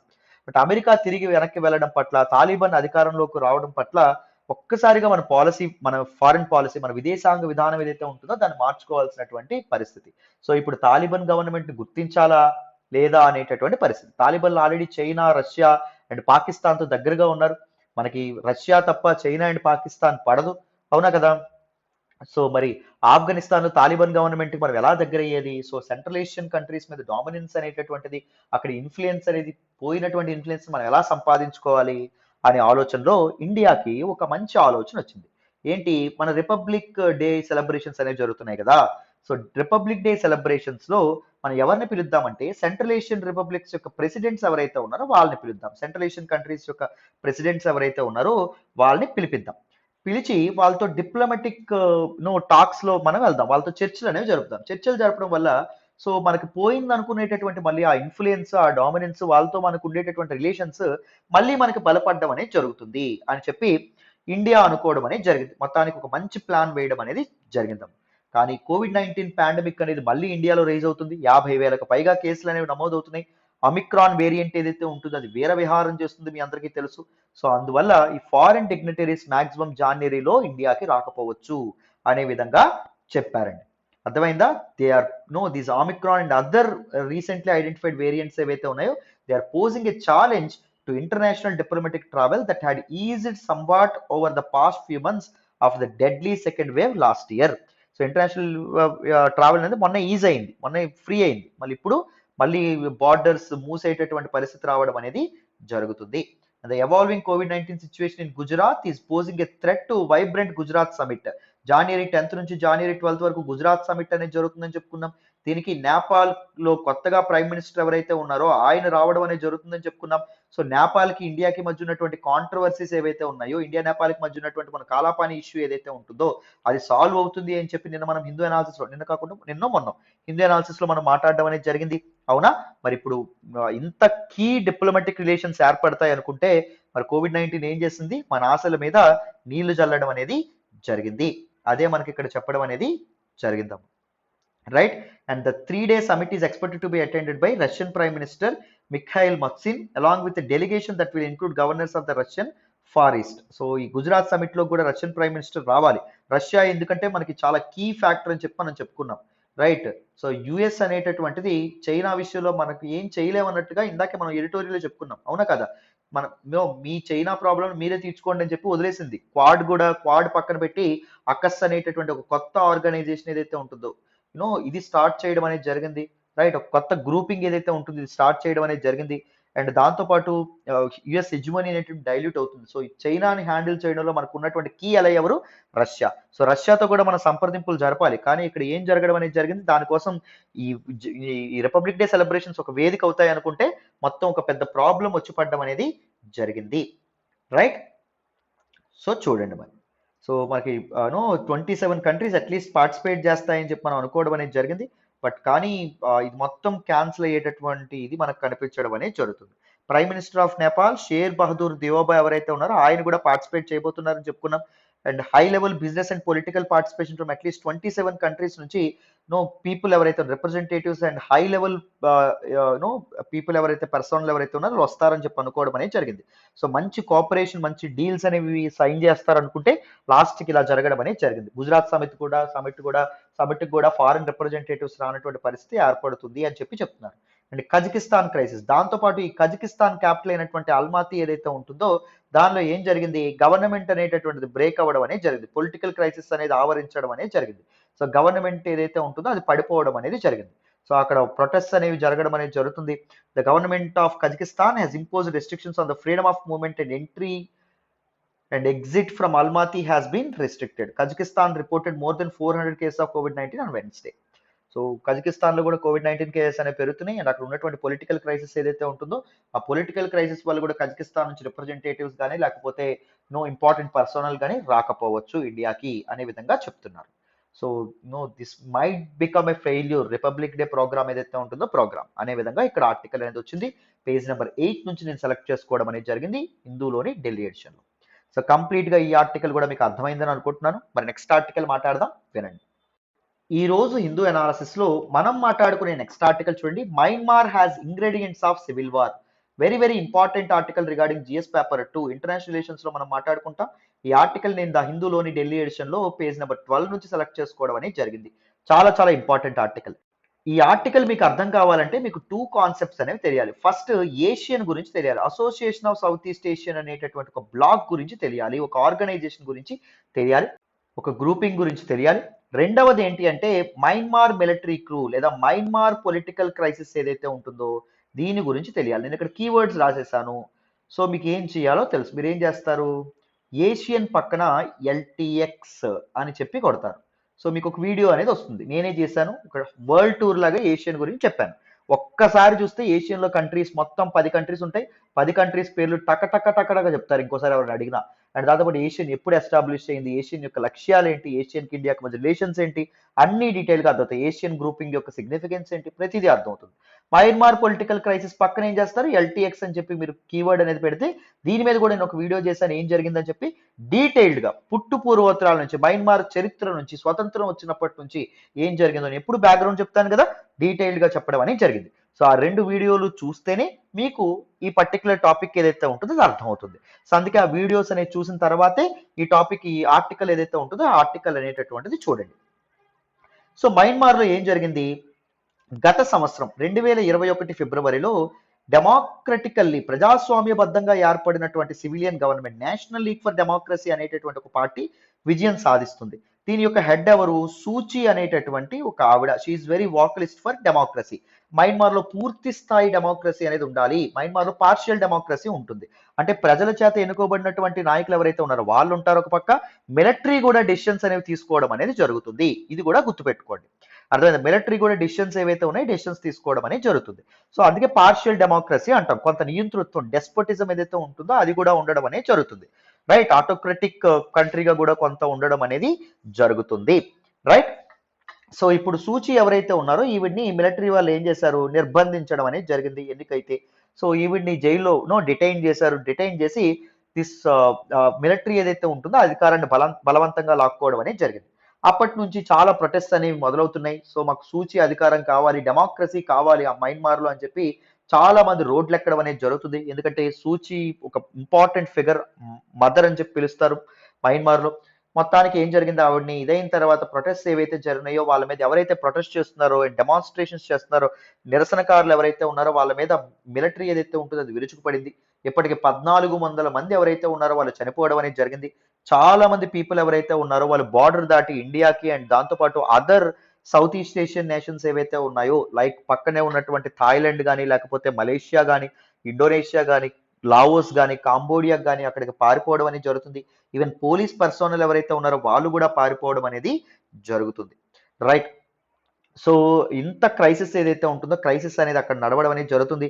అండ్ దాంతోపాటు యునైటెడ్ స్టేట్స్ ఆఫ్ అమెరికా కానీ, లేకపోతే యూరోపియన్ యూనియన్ కానీ, లేకపోతే యునైటెడ్ కింగ్డమ్ కానీ ఇవన్నీ మయన్మార్ మీద శాంక్షన్స్ ఏవైతే ఉన్నాయో, ఎకనామిక్ శాంక్షన్స్ ఏవైతే ఉన్నాయో, ఆంక్షలు ఏవైతే ఉన్నాయో అవి వేయడం కూడా జరిగింది. రైట్? ఎందుకంటే డెమోక్రసీ అనేది అక్కడ అండర్మైన్ అవుతుంది. యూనిలేటరల్ గా మిలిటరీ అనేది అధికారం అనేది చేజెక్కించుకుంది కాబట్టి. రైట్? మరి అక్కడ ఏదో ప్రాబ్లం అయితే ఈ కంట్రీస్కి ప్రాబ్లం ఏంటి సార్ అంటే పొలిటికల్ క్రైసిస్లు ఏవైతే ఉన్నాయో అవి అంటువ్యాధులండి. సో ఒకరిని చూసి ఇంకొకరు మొదలు పెడతారు. ఇంకొక మిలిటరీ ఏం చేస్తుంది? సో ఈ నాయకులు ఎవరైతే ఉన్నారో వాళ్ళని జైల్లో పెట్టేసి మనం అధికారంలోకి వచ్చేద్దాం అనుకుంటారు. ఎందుకంటే they have arms, they have power. మిలిటరీకి పీపుల్ సపోర్ట్ కూడా చాలా వరకు ఉండడం అనేది జరుగుతుంది. చాలా ప్రాంతాల్లో మిలిటరీని పూజిస్తారు. రైట్? భక్తి పారవస్యాలతో పూజించడం అనేది జరుగుతుంది. ఓవర్ వర్షిప్ ఆఫ్ మిలిటరీ కూడా ఒక పెద్ద ప్రాబ్లం క్రియేట్ చేస్తుందండి. మిలిటరీ రూల్ కారణం అవుతుంది. అర్థమైందా? సో సైనిక పాలనకు కారణం అవడం అనేది జరుగుతుంది. మిలిటరీని గౌరవించాలి for their sacrifices and all, but over worship of military is also a threat. Right? నేను మాట్లాడేటటువంటి మాటలు మీకు అఫెండింగ్ గా ఉండొచ్చు, మీరు కష్టంగా ఉండొచ్చు, కానీ పొలిటికల్ సైన్స్ మీకు అలాగే చెప్పడం అనేది జరుగుతుంది. రైట్? ఐఎమ్ తర్కంతో మాట్లాడుతున్నాను, హేతుపవాదంతో నేను మాట్లాడడం అనేది జరుగుతుంది. రైట్? అయితే చూడండి ఇప్పుడు ఏం జరిగింది. సో దిస్ పర్టిక్యులర్ యునో మనకి కాంబోడియా యొక్క ఇతను ఎవరైతే ఉన్నారో, ప్రైమ్ మినిస్టర్ ఎవరైతే ఉన్నారో ఆయన ఏం చెప్పడం అనేది జరిగిందంటే Myanmar has all the ingredients for civil war. Civil war మొదలయ్యేటటువంటి ప్రమాదం ఉంది. Civil war it is at the wedge of it అని చెప్పడం అనేది జరిగింది. సివిల్ వార్ తొందరగా త్వరలోనే సివిల్ వార్ మయన్మార్ లో మొదలైపోతుందని చెప్పి ఆయన చెప్పడం అనేది జరిగిందమ్మా. So he the chairman of south east Asian regional bloc. ఇప్పుడు present south east Asian regional bloc that is ASEAN యొక్క చైర్మన్ గా ఎవరున్నారంటే కాంబోడియా ఉంది. సో అందుకే ఆయన మాట్లాడుతూ ఈ రకమైనటువంటి వ్యాఖ్యలు ఏవైతే ఉన్నాయో అవి చెప్పడం అనేది జరిగింది. And we need to get a solution for this crisis. Myanmar crisis ఏదైతే ఉంటుందో క్రైసిస్ కు సొల్యూషన్ తీసుకురావాలి, మయన్మార్ లో డెమోక్రసీని ఎన్షూర్ చేయాలనే విధంగా ఈయన చెప్పడం అనేది జరిగిందమ్మా. సో ఇది మనకు న్యూస్ లోకి వచ్చింది. This is all about this particular article. Right? Asian మీద వీడియో చూసిన తర్వాత ఏషియన్ కంట్రీస్ 10 కంట్రీస్ అని చెప్పాం కదా, ఆ కంట్రీస్ ఏంటో నాకు కామెంట్ బాక్స్ లో తెలియజేయాలి. అండ్ ఏషియన్ కంట్రీస్ సైన్ చేసినటువంటి అతిపెద్ద అగ్రిమెంట్ ఏంటంటే RCEP, regional comprehensive economic partnership. So regional comprehensive economic partnership లో మొత్తం 15 కంట్రీస్ ఉంటాయి. 10 కంట్రీస్ ఏషియన్ కంట్రీస్. ఓకే, మిగిలిన 5 కంట్రీస్ ఏంటో నాకు కామెంట్ బాక్స్ లో తెలియజేయాలి. నేను చాలాసార్లు హిందూ అనాలిసిస్ లో కవర్ చేశాను, సో మీరు చెప్తారని అనుకుంటున్నాను. రైట్? మరి నెక్స్ట్ ఆర్టికల్ మాట్లాడదాం, వినండి. ఈ రోజు హిందూ అనాలిసిస్ లో మనం మాట్లాడుకునే నెక్స్ట్ ఆర్టికల్ చూడండి. Purchasing managers index December services activity hits 3 months లో. Very very important article regarding GS paper 3 అండి. ఎకానమీలో మనం మాట్లాడుకోవడం అనేది జరుగుతుంది. చాలా చాలా ఇంపార్టెంట్ ఆర్టికల్. ఇప్పటికే నేను purchasing managers index of manufacturing sector గురించి చెప్పడం అనేది జరిగింది. రైట్. సో ఇప్పుడు సర్వీసెస్ సెక్టార్ గురించి పర్చేసింగ్ మేనేజర్స్ ఇండెక్స్ అనేటటువంటిది వచ్చింది. ఈ ఆర్టికల్ నేను ద హిందూలోని ఢిల్లీ ఎడిషన్లో పేజ్ నెంబర్ నోట్ 12 నుంచి సెలెక్ట్ చేసుకోవడం అనేది జరిగింది. జాగ్రత్తగా వింటే క్లియర్గా మీకు ఈ ఆర్టికల్ అర్థమవుతుంది. ఫస్ట్ మనం పర్చేసింగ్ మేనేజర్స్ ఇండెక్స్ అంటే ఏంటో తెలుసుకోవాలి. తెలుసుకున్న తర్వాత ఈ ఆర్టికల్ నేను ఎక్స్ప్లెయిన్ చేస్తాను. జాగ్రత్తగా వినండి. సో పిఎంఐ ఫుల్ ఫామ్ ఏంటి? Purchasing managers index. ఎప్పుడైనా గుర్తుపెట్టుకోవాలి, ఇండెక్స్ అంటే సూచి. ఇది దేన్ని సూచిస్తుందంట? పర్చేసింగ్ అండ్ మేనేజ్మెంట్ ఎలా ఉంది అని చెప్పి సూచిస్తుందంట. అంటే ఎంత డిమాండ్ ఉంది ఎకానమీలో అని చెప్పి సూచించడం అనేది జరుగుతుంది. It is an indicator of business activity. So ఒక ఎకానమీలో బిజినెస్ యాక్టివిటీ అనేది ఎలా నడుస్తుంది అని చెప్పి దిస్ పర్టిక్యులర్ పిఎంఐ ఏదైతే ఉంటుందో అది సూచించడం అనేది జరుగుతుందంట. అర్థమైందా? So PMI will be calculated both in manufacturing sector యొక్క మ్యానుఫ్యాక్చరింగ్ సెక్టార్లో బిజినెస్ యాక్టివిటీ ఎలా ఉంది అండ్ సర్వీసెస్ సెక్టార్లో బిజినెస్ యాక్టివిటీ అనేది ఎలా ఉంది అని చెప్పి తెలుస్తుంది. మ్యానుఫ్యాక్చరింగ్ అంటే ఏంటి? Goods manufacturing. సపోజ్ ఒక సబ్బులు, షాంపూలు ఇవన్నీ ఏవైతే ఉన్నాయో అది మ్యానుఫ్యాక్చరింగ్, తయారీ వ్యవస్థ. సర్వీసెస్ అంటే ఏంటి? సేవలు. అంటే మనకి ఇప్పుడు ఐటీ రంగం కానీ, ఐటీ మనం ఇప్పుడు ఏం చేస్తాం, అక్కడ ఏమి కొత్త ప్రొడక్ట్స్ అనేవి ప్రొడ్యూస్ చేయం, మ్యానుఫ్యాక్చరింగ్ చేయం. కానీ ఐటీ మనకి ఇంటలెక్చువల్ సర్వీసెస్ ఏవైతే ఉన్నాయో అవి మనం అందించడం అనేది జరుగుతుంది కదా. So that is manufacturing and services, రెండింటిలోనూ ఇది క్యాలిక్యులేట్ చేయడం అనేది జరుగుతుంది. అండ్ పిఎంఐ ఎలా ఎగ్జిస్ట్ అవుతుంది అంటే it is a number from 1 to 100. So 0 నుంచి 100 మధ్యలో ఒక అంక్ అనేది ఇస్తారు. అంకి బట్టి బిజినెస్ యాక్టివిటీని డిసైడ్ చేస్తారు. సపోజ్ చూడండి, పిఎంఐ అనేది అబౌవ్ 50 అనేది అయింది అనుకోండి, గ్రేటర్ దాన్ 50 అనేది అయింది అనుకోండి, అది ఏం చూపిస్తుంది? ఇట్ రిప్రజెంట్స్ ఎక్స్పాన్షన్ అంటే బిజినెస్ యాక్టివిటీ పెరగబోతుంది అని చెప్పి అర్థం. ప్రీవియస్ మంత్ తో పోలిస్తే పెరగబోతుంది అని అర్థం. అదే అండర్ 50 చూపించడం అనేది జరిగింది అనుకోండి, లెస్ దాన్ 50 చూపించడం అనుకోండి, it represents contraction. Last month తో పోలిస్తే ఈ తాలూకా పిఎంఐ ఏదైతే ఉంటుందో తగ్గిపోతుంది అని చెప్పి అర్థం. ఒకవేళ ఎగ్జాక్ట్ గా 50 చూపించింది అనుకోండి, ఇట్ ఇండికేట్స్ నో చేంజ్. గత నెలతో పోలిస్తే బిజినెస్ యాక్టివిటీ అనేది చేంజ్ అవ్వదు, ఎటువంటి మార్పు ఉండదు అని చెప్తుంది అని చెప్పి అర్థం. యాక్చువల్లీ దిస్ పిఎంఐ ఏదైతే ఉంటుందో it will be calculated at the start of every month. ప్రతి నెల మొదట్లో దీన్ని క్యాలిక్యులేట్ చేయడం అనేది జరుగుతుంది. అందుకే it is therefore considered as a good leading indicator of economic activity. Economic activity ఒక దానిలో ఒక ఎకానమీలో బిజినెస్ యాక్టివిటీ ఎలా ఉంది అని చెప్పేటటువంటి ఒక బెస్ట్ ఇండికేటర్ అని చెప్పి చెప్తారండి. ఇండికేటర్ ఆఫ్ ఎకనామిక్ యాక్టివిటీ చాలా చాలా ఇంపార్టెంట్. అర్థమైందా? So what is the purpose of PMI? PMI ఏదైతే ఉంటుందో దీన్ని ఎందుకు రిలీజ్ చేస్తారు, ఎందుకు డిక్లేర్ చేస్తారు అంటే to provide information about current and future business conditions to companies decision makers. ఒక కంపెనీ యొక్క డెసిషన్ మేకర్స్ ఉంటారు కదా, అండ్ దాంతోపాటు ఎనలిస్టులు, ఇన్వెస్టర్స్ ఉంటారు కదా, వాళ్ళందరికీ ప్రెజెంట్ బిజినెస్ యాక్టివిటీ ఎలా ఉంది, ఫ్యూచర్ బిజినెస్ యాక్టివిటీ ఎలా ఉంది అని చూపించడానికి. అర్థమైందా? ఇప్పుడు సపోజ్ చూడండి, వీళ్ళు పిఎంఐ అబౌవ్ 50 అని చెప్పారనుకోండి, బిజినెస్ యాక్టివిటీ ఎక్స్పాండ్ అవ్వబోతుంది, డిమాండ్ అనేది ఉంటుంది అని అర్థం. సో బిజినెస్ యాక్టివిటీ ఎక్స్పాండ్ అవ్వబోతుంది ఒక కంపెనీది అంటే ఇన్వెస్టర్లు ఏం చేస్తారు? ఇన్వెస్ట్మెంట్స్ పెట్టుకుంటారు. ఎనలిస్టులు ఏం చేస్తారు? ఓకే ఇంకాస్త ఎలా అవ్వాలో చూస్తారు. డెసిషన్ మేకర్స్ ఏం చేస్తారు? సో పెరుగుతున్నటువంటి డిమాండ్కి తగినట్టుగా సప్లై అనేది ఎలా ఎన్ష్యూర్ చేయాలో చూస్తారు. ఇట్ ఈస్ యాక్చువల్లీ ఒక సర్వే బేస్డ్ మెజర్మెంట్. అంటే ముందు చెప్తారు, this is a guess work. అర్థమైందా? ఈ ఇండెక్స్ ఎలా చూపిస్తుంది, ఫ్యూచర్ లో ఒక బిజినెస్ యాక్టివిటీ ఎలా ఉండబోతుంది అని చెప్పి చూపించడం అనేది జరుగుతుంది అన్న. అర్థమైందా? సో ఇది మీరు గుర్తుపెట్టుకోవాలి. సో చూడండి, ఇది క్యాలిక్యులేషన్ ఎలా చేస్తారో మనం అయితే ఇప్పుడు తెలుసుకోవాలి. చాలా చాలా important. So this particular PMI ఏదైతే ఉంటుందో, PMI is a survey based measure. చాలా చాలా important. It is a survey based measure.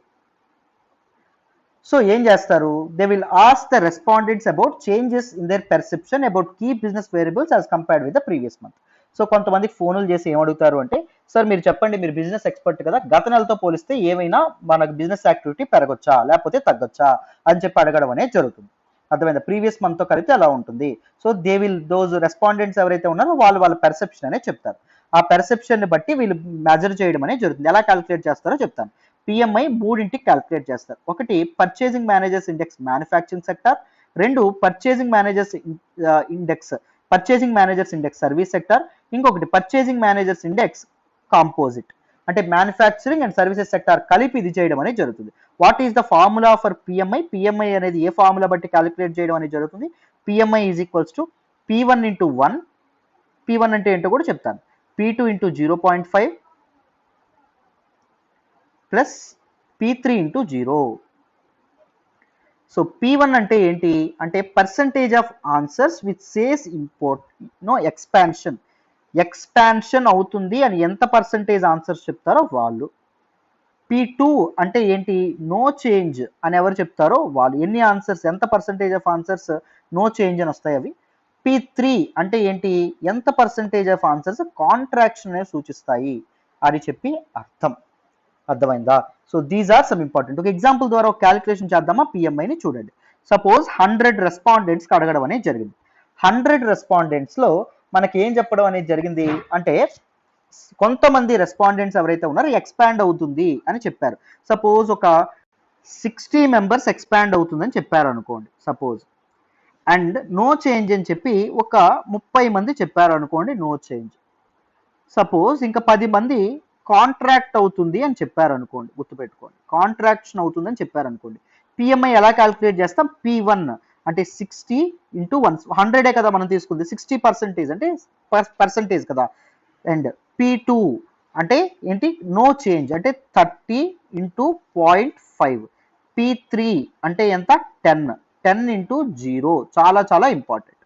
60 into 1 60, 30 into 0.5 15, మొత్తం ఎంత 75. అబౌవ్ 50 అంటే ఇందాక ఏం చెప్పుకున్నాం, ఇట్ షోస్ ఎక్స్పాన్షన్ అని చెప్పి మనం చెప్పుకోవడం అనేది జరిగింది. This is how PMI will be calculated. అర్థమైందా? సో ఇది మీరు చాలా ఈజీ అండి, మీరు చక్కగా గుర్తుపెట్టుకుంటారని అనుకుంటున్నాను. మరి పిఎంఐ ఏవైతే ఉన్నాయో, పిఎంఐ ఎవరు పడితే వాళ్ళు రిలీజ్ చేస్తారు సార్ అంటే రిలీజ్ చేయరు. There are 3 principal producers of PMI. పిఎంఐని 3 ఇన్స్టిట్యూట్స్, 3 ఆర్గనైజేషన్స్ అనే ప్రొడ్యూస్ చేస్తాయి. ఒకటి ISM, that is institute for supply management which is in USA base, ఇదొకటి రిలీజ్ చేయడం అనేది జరుగుతుంది. సెకండ్ SIPMM, సిప్మ్ అని చెప్పి అనడం అనేది జరుగుతుంది, Singapore institute of purchasing and materials management which is in Singapore, ఇది కూడా క్యాలిక్యులేట్ చేయడం అనేది జరుగుతుంది. అండ్ థర్డ్ వన్ ఏంటి అంటే IHS market group. IHS market కూడా క్యాలిక్యులేట్ చేస్తుంది. This particular IHS market group ఏదైతే ఉంటుందో which is based in London. అర్థమైందా? సో అందులో ముఖ్యంగా ఐఎస్ఎం ఏదైతే ఉంటుందో, ఇన్స్టిట్యూట్ ఫర్ సప్లై మేనేజ్మెంట్ ఏదైతే ఉంటుందో, ప్రతి నెల తూచా తప్పకుండా ఇది పబ్లిష్ అయితే చేస్తుంది. సో ఇవి మనకి బిజినెస్ యాక్టివిటీ బట్టి ఏవైనా సిగ్నిఫికెంట్ చేంజెస్ ఉంటేనే వీళ్ళు క్యాలిక్యులేట్ చేసి చెప్తారు. అర్థమైందా? This is all about PMI. It is a indicator of business activity. అంతవరకు మీరు జాగ్రత్తగా గుర్తుపెట్టుకోవాలి. అర్థమైందా? మరి ఇప్పుడు న్యూస్లోకి ఏమొచ్చిందో చూద్దాం, జాగ్రత్తగా వినండి. సో మొన్న మ్యానుఫ్యాక్చరింగ్ సెక్టార్ యొక్క పిఎంఐ వచ్చిందని చెప్పి మనం చెప్పుకున్నాం రీసెంట్ గా. ఇప్పుడు సర్వీసెస్ సెక్టార్ యొక్క పిఎంఐ అనేటటువంటిది డిసెంబర్ మంత్ రావడం అనేది జరిగింది. సో ఇక్కడ ఏం చెప్తున్నారు, బిజినెస్ యాక్టివిటీ అండ్ సేల్స్ రోజు at a softer pace while price pressures and the possibility of new waves of COVID-19 affected business sentiment అని చెప్పడం అనేది జరిగింది. 3 నెలలతో పోలిస్తే సేమ్ మ్యానుఫ్యాక్చరింగ్ పిఎంఐ ఎలా అయితే 3 months తో పోలిస్తే ఎలా అయితే పడిందో, సో సర్వీసెస్ కూడా పడడం అనేది జరిగింది because of the rise in COVID-19 cases. COVID-19 cases పెరుగుతుంటే బిజినెసెస్ వాళ్ళ యొక్క కాన్ఫిడెన్స్ ని వ్యక్తపరుస్తాయా, సో బిజినెస్ బాగా అవుతుందని అంటాయా? అవ్వవు. This is survey based index అని చెప్పి మనం చెప్పుకోవడం అనేది జరిగింది. So seasonally adjusted India services business activity index fell from 58.1 in నవంబర్లో 58.1 ఉంటే డిసెంబర్లో ఎంతకు పడిపోవడం అనేది జరిగింది అంటే 55.1కి పడిపోవడం అనేది జరిగింది. అఫ్ కోర్స్ 50 దాటితే ఎక్స్పాన్షనే, కానీ గత 3 నెలలతో పోలిస్తే తగ్గిపోవడం అనేది జరిగింది అని చెప్పి మనకి చెప్పడం అనేది జరిగింది. అర్థమైందా? 50 అంటే నో చేంజ్, 50 కంటే తక్కువ ఉంటే కాంట్రాక్షన్, 50 కంటే ఎక్కువ ఉంటే ఎక్స్పాన్షన్ అని చెప్పి అర్థం అని చెప్పి మనం మాట్లాడుకోవడం అనేది జరిగింది. రైట్? సో మీకు పిఎంఐ పర్చేసింగ్ మేనేజర్స్ ఇండెక్స్ మీద ప్రిలిమ్స్ లో క్వశ్చన్స్ రావచ్చు కాబట్టి నేను ఈ పర్టికులర్ ఆర్టికల్ ఏదైతే ఉంటుందో దాన్ని సెలెక్ట్ చేసుకోవడం అనేది జరిగింది. సో డీటెయిల్డ్ గా బ్యాక్గ్రౌండ్ తో సహా ఈ ఆర్టికల్ మీకు అర్థమైందని అనుకుంటున్నాను. రైట్ నా. So these are important articles from the Hindu today. So ya, this is all about today's the Hindu analysis. మీ అందరికీ మన హిందూ అనాలిసిస్ నచ్చుతున్నట్టయితే please keep liking our videos. మీ ఫ్రెండ్స్ తో షేర్ చేసుకోండి మన వీడియోస్. ఎక్స్ప్లెనేషన్ ఎలా ఉందనేది కూడా కామెంట్ బాక్స్ లో తెలియజేయండి. And thank you so much for all the support and all the love so far అమ్మా. Thank you so much. ఎవరైనా ఛానల్ సబ్స్క్రైబ్ చేసుకోకపోతే సబ్స్క్రైబ్ కూడా చేసుకోండి ఫర్ క్వాలిటీ లెర్నింగ్. ఓకేనా? మళ్ళీ రేపటి హిందూ అనాలిసిస్ లో కలుద్దాం. బాయ్ అమ్మా.